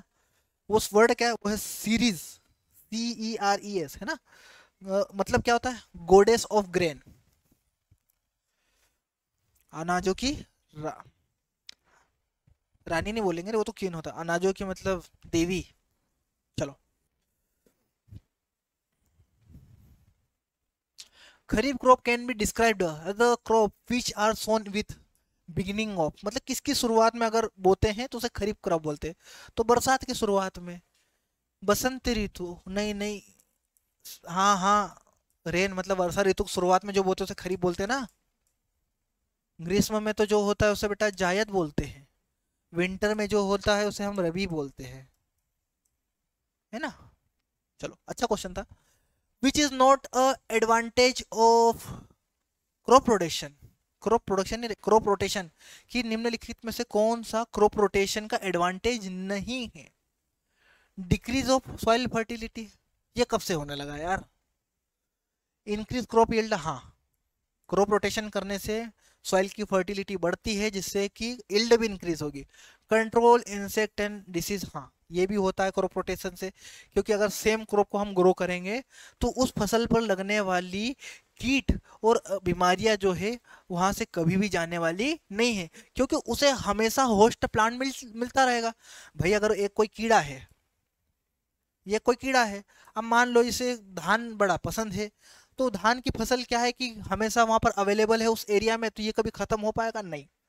तो कंट्रोल होता है कि नहीं क्रॉप रोटेशन से? हाँ होता है। Control of weed, same to same weed के साथ भी है। तो भैया इसका सही उत्तर आएगा क्या? डिक्रीज ऑफ सॉइल फर्टिलिटी, जो कि नहीं होती है ना? आगे बढ़ते, ग्रोइंग ऑफ टू और more crop together by mixing of, देखो बेटा मिक्सिंग वर्ड बोल दिया है ना?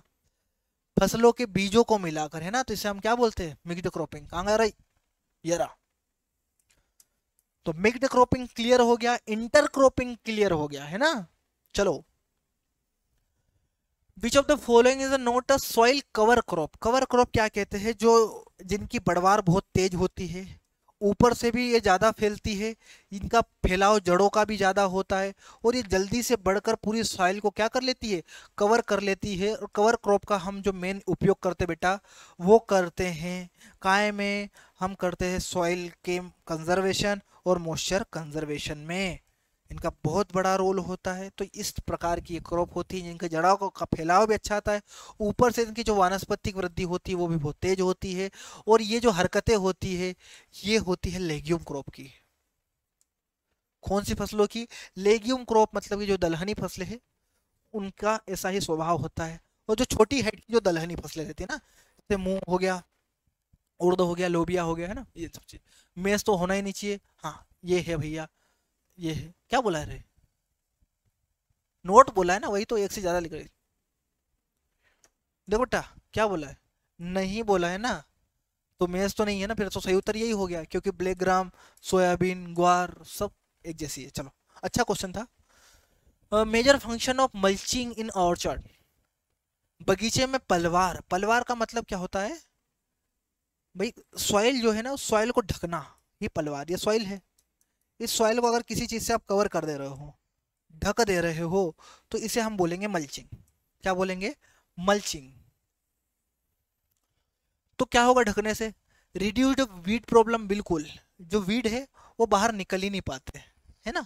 तो वीड सप्रेस होते, हाँ होते। Protect high temperature and light, बिल्कुल भी, ये भी सही बात है। कंजर्व सॉइल मॉइस्चर, अब ये यहाँ की जो नमी है, अब ऊपर क्या है? कवर है, तो वाष्प में बन बन भी गई वाष्प, तो ऊपर जाने वाली नहीं है। वाष्प वहीं ट्रेप हो जाएगा, वो जो मॉइस्चर है उस पॉलीथीन के अंदर, उस या मत्स्य के अंदर ही क्या हो जाएगा? ट्रेप हो जाएगा, फंस जाएगा, और वहीं से जाने वाला नहीं है। चलो, अच्छा क्वेश्चन था। तो ABC सही उत्तर। कहाँ गया? यही रहा पहले ऑप्शन में। चलो, तिल plus bajra, fellow fellow, crop rotation is example of. हाँ हाँ हाँ, क्या बात है बेटा। देखो, अगर कहीं से बीच में अगर प्लस लिखा आ जाए तो इस प्लस का मतलब होता है कि उन दोनों क्रॉप को एक ही भूमि के टुकड़े पर एक ही साथ लगाया गया है और उसके लिए कोई भी अलग से जगह प्रदान नहीं की गई है। समझ में आया? कुल मिला के सीधे सीधे हम बात करते हैं, ये मिक्स्ड क्रॉप का कार्यक्रम होता है ना। तो मिक्स्ड क्रॉपिंग कहाँ है, दिख रहा है कहीं पर? पायरा क्रॉपिंग, हट। मिक्स्ड क्रॉपिंग बिल्कुल सही बात, रिले क्रॉपिंग हो ही नहीं सकता, इंटर क्रॉपिंग की तो बात ही नहीं चल रही है ना। पायरा, पेरा, उटेरा, है ना। ये उतेरा कहाँ बोलते बेटा, है ना, वो रिले क्रॉपिंग में आपने पढ़ा होगा। कहाँ पढ़ते वो, मतलब कि उतेरा कहाँ बोला जाता है, एमपी में। और पायरा या पेरा कहाँ बोला जाता है, पश्चिम बंगाल, है ना, और बिहार में। तो ये तो रिले की बात थी, हटाओ उसको। हम बात कर रहे थे तिल प्लस बाजरा, तो प्लस आ रहा है ना बीच में, तो प्लस जैसे ही अपने को दिख जाए, कार्यक्रम किसका है, मिक्स्ड क्रॉपिंग का। और जब क्रॉप रोटेशन इंटेंसिटी, फसल चक्र की सघनता या गहनता निकालते हैं, तो जब दो क्रॉप रहती है जैसे कि तिल प्लस बाजरा, तो इसको हम क्या बोल देते हैं, ये एक फसल मान लेते हैं इसको, है ना। इसको हम क्या मान लेते हैं, एक फसल मान लेते हैं। चलो, which of the following crop is different from the other three on the basis of cropping season? चलो भैया, सबका लिखना पड़ेगा, चलो, है ना। तो सरसों, ये तो हो गई रबी की। चिकपी, चना, ये भी हो गई रबी की। बाजरा, खरीफ की। ये हो गई रबी की। बताओ भैया कौन अलग है, बाजरा अलग है। चलो, इजी क्वेश्चन था। Crop grown to protect the main crop from vigorous of the nature and also render support to the crop known as। मुख्य फसल को प्रकृति की अनियमितताओं से बचाने और मुख्य फसल को सहारा देने के लिए, ये लाइन को अगर पकड़ लिया तब भी तुम्हारा काम हो जाएगा, है ना। एले क्रॉपिंग तो गली को बोलते नहीं है, कहीं से कहीं तक ऐसा लग ही नहीं रहा है कि गली की बात कर रहा है, तू तो आ ही नहीं सकता। नर्स क्रॉप, मेन क्रॉप को जो सहारा देती है, सपोर्ट करती है, नर्स क्रॉप, ये आ सकता है ना। दाई लिखा तो हिंदी में क्या लिखा है, दाई फसल है। कीट आकर्षक फसल तो हो ही नहीं सकता, उसकी डेफिनेशन ही अलग है। अंतर फसल, इंटर क्रॉप भी हम समझ के इतनी बार क्वेश्चन कर लिए, इंटर क्रॉप भी हमें क्लियर है। तो इसका सही सही उत्तर होता है बेटा नर्स क्रॉप। जब क्वेश्चन अपने को पल्ले नहीं पड़े, आप सीधे सीधे पहुंच जाओ ऑप्शन के पास। किसके पास, ऑप्शनों के पास। ऑप्शन से इसको ये तू भी नहीं आएगा, अभी तू भी नहीं आएगा और तू भी नहीं आएगा, एक ही बचेगा आखिरी में। हम देख रहे हैं ना, मैं स्वयं भी आपको वही सिखाने की कोशिश कर रहा हूँ। मैक्सिमम क्रॉप में मेरे को पता रहता है कि इसको किस तरीके, लेकिन मैं क्या कोशिश कर रहा हूँ कि जैसे आप वहां पर हल करेंगे वैसे ही सोल्व करने की कोशिश कर रहा हूँ। कि भाई तू भी नहीं आएगा, तू भी नहीं आएगा, कि तेरे को मैं जानता हूं तो तू भी नहीं आएगा, क्या आएगा, ये आएगा। यही स्ट्रेटेजी आपको भी अपनानी है, ठीक है। चलो, बढ़ते हैं हम अगले क्वेश्चन की तरफ। 81 नंबर का क्वेश्चन है, बोटनिकल नेम ऑफ ज्वार। अच्छा, इतना कठिन क्वेश्चन। विग्ना रेडिएटा, ये तो मूंग है। सोरगम हेल्फेंस, ओहो सोरगम आ गया। सर सर सही है। अरे ये बरू घास है बेटा, है ना, बरू है, बरू वीड, है ना, बरू वीड है वो। इल्यूसिन कोरकाना, सोरगम बाई कलर। देखो बेटा, ये जो दो आए ना, यहाँ पर अपन अक्सर फिसल जाते हैं, है ना। तो इनका थोड़ा सा ध्यान रखना। ये सोरगम दो बार आया है, तो उसमें तो सोरगम हेल्फेंस क्या है बेटा, ये बरू है ना। सोरगम बाई कलर, ये क्या है, ये आपकी क्या है, ज्वार। और उसने ज्वार ही पूछा है ना। तो ये यहाँ पर हमारा जो क्रॉप प्रोडक्शन का पहला चैप्टर है, उसके जो पी वाई क्यू है, लगभग 80 क्वेश्चन, 80-81 क्वेश्चन अपन ने पढ़े। इन क्वेश्चन को भी अगर अच्छे से आपने देख लिया तो देखो, बार बार क्वेश्चन रिपीट हो रहे हैं। रेवोल्यूशन के बार बार रिपीट हुए, mixed cropping, inter cropping repeat हुआ है ना। टाइप्स ऑफ फार्मिंग पूछा है, सिस्टम ऑफ फार्मिंग है। तो कुछ चीजें जिनको बहुत अच्छे से पढ़ लोगे तो आपका काम आसानी से हो जाएगा। उसके बाद इन लेक्चर को देखते रहे, जिस तरीके से मैं सोल्व करा रहा हूँ उसको भी अगर आपने अच्छे से देख लिया तो आपके काफ़ी क्वेश्चन सही चले जाएंगे, ठीक है। और बाकी अगला चैप्टर में जल्दी ही लाऊंगा, ठीक है। तो बहुत बहुत धन्यवाद आप सभी का, ऐसे ही जुड़े रहे, और अच्छा लगे तो सब्सक्राइब करें, लाइक करें, कमेंट लगे तो करें, नहीं तो कोई दिक्कत नहीं। चलो ठीक है, मिलते हैं हम अगले लेक्चर में। धन्यवाद। जय हिंद, जय भारत।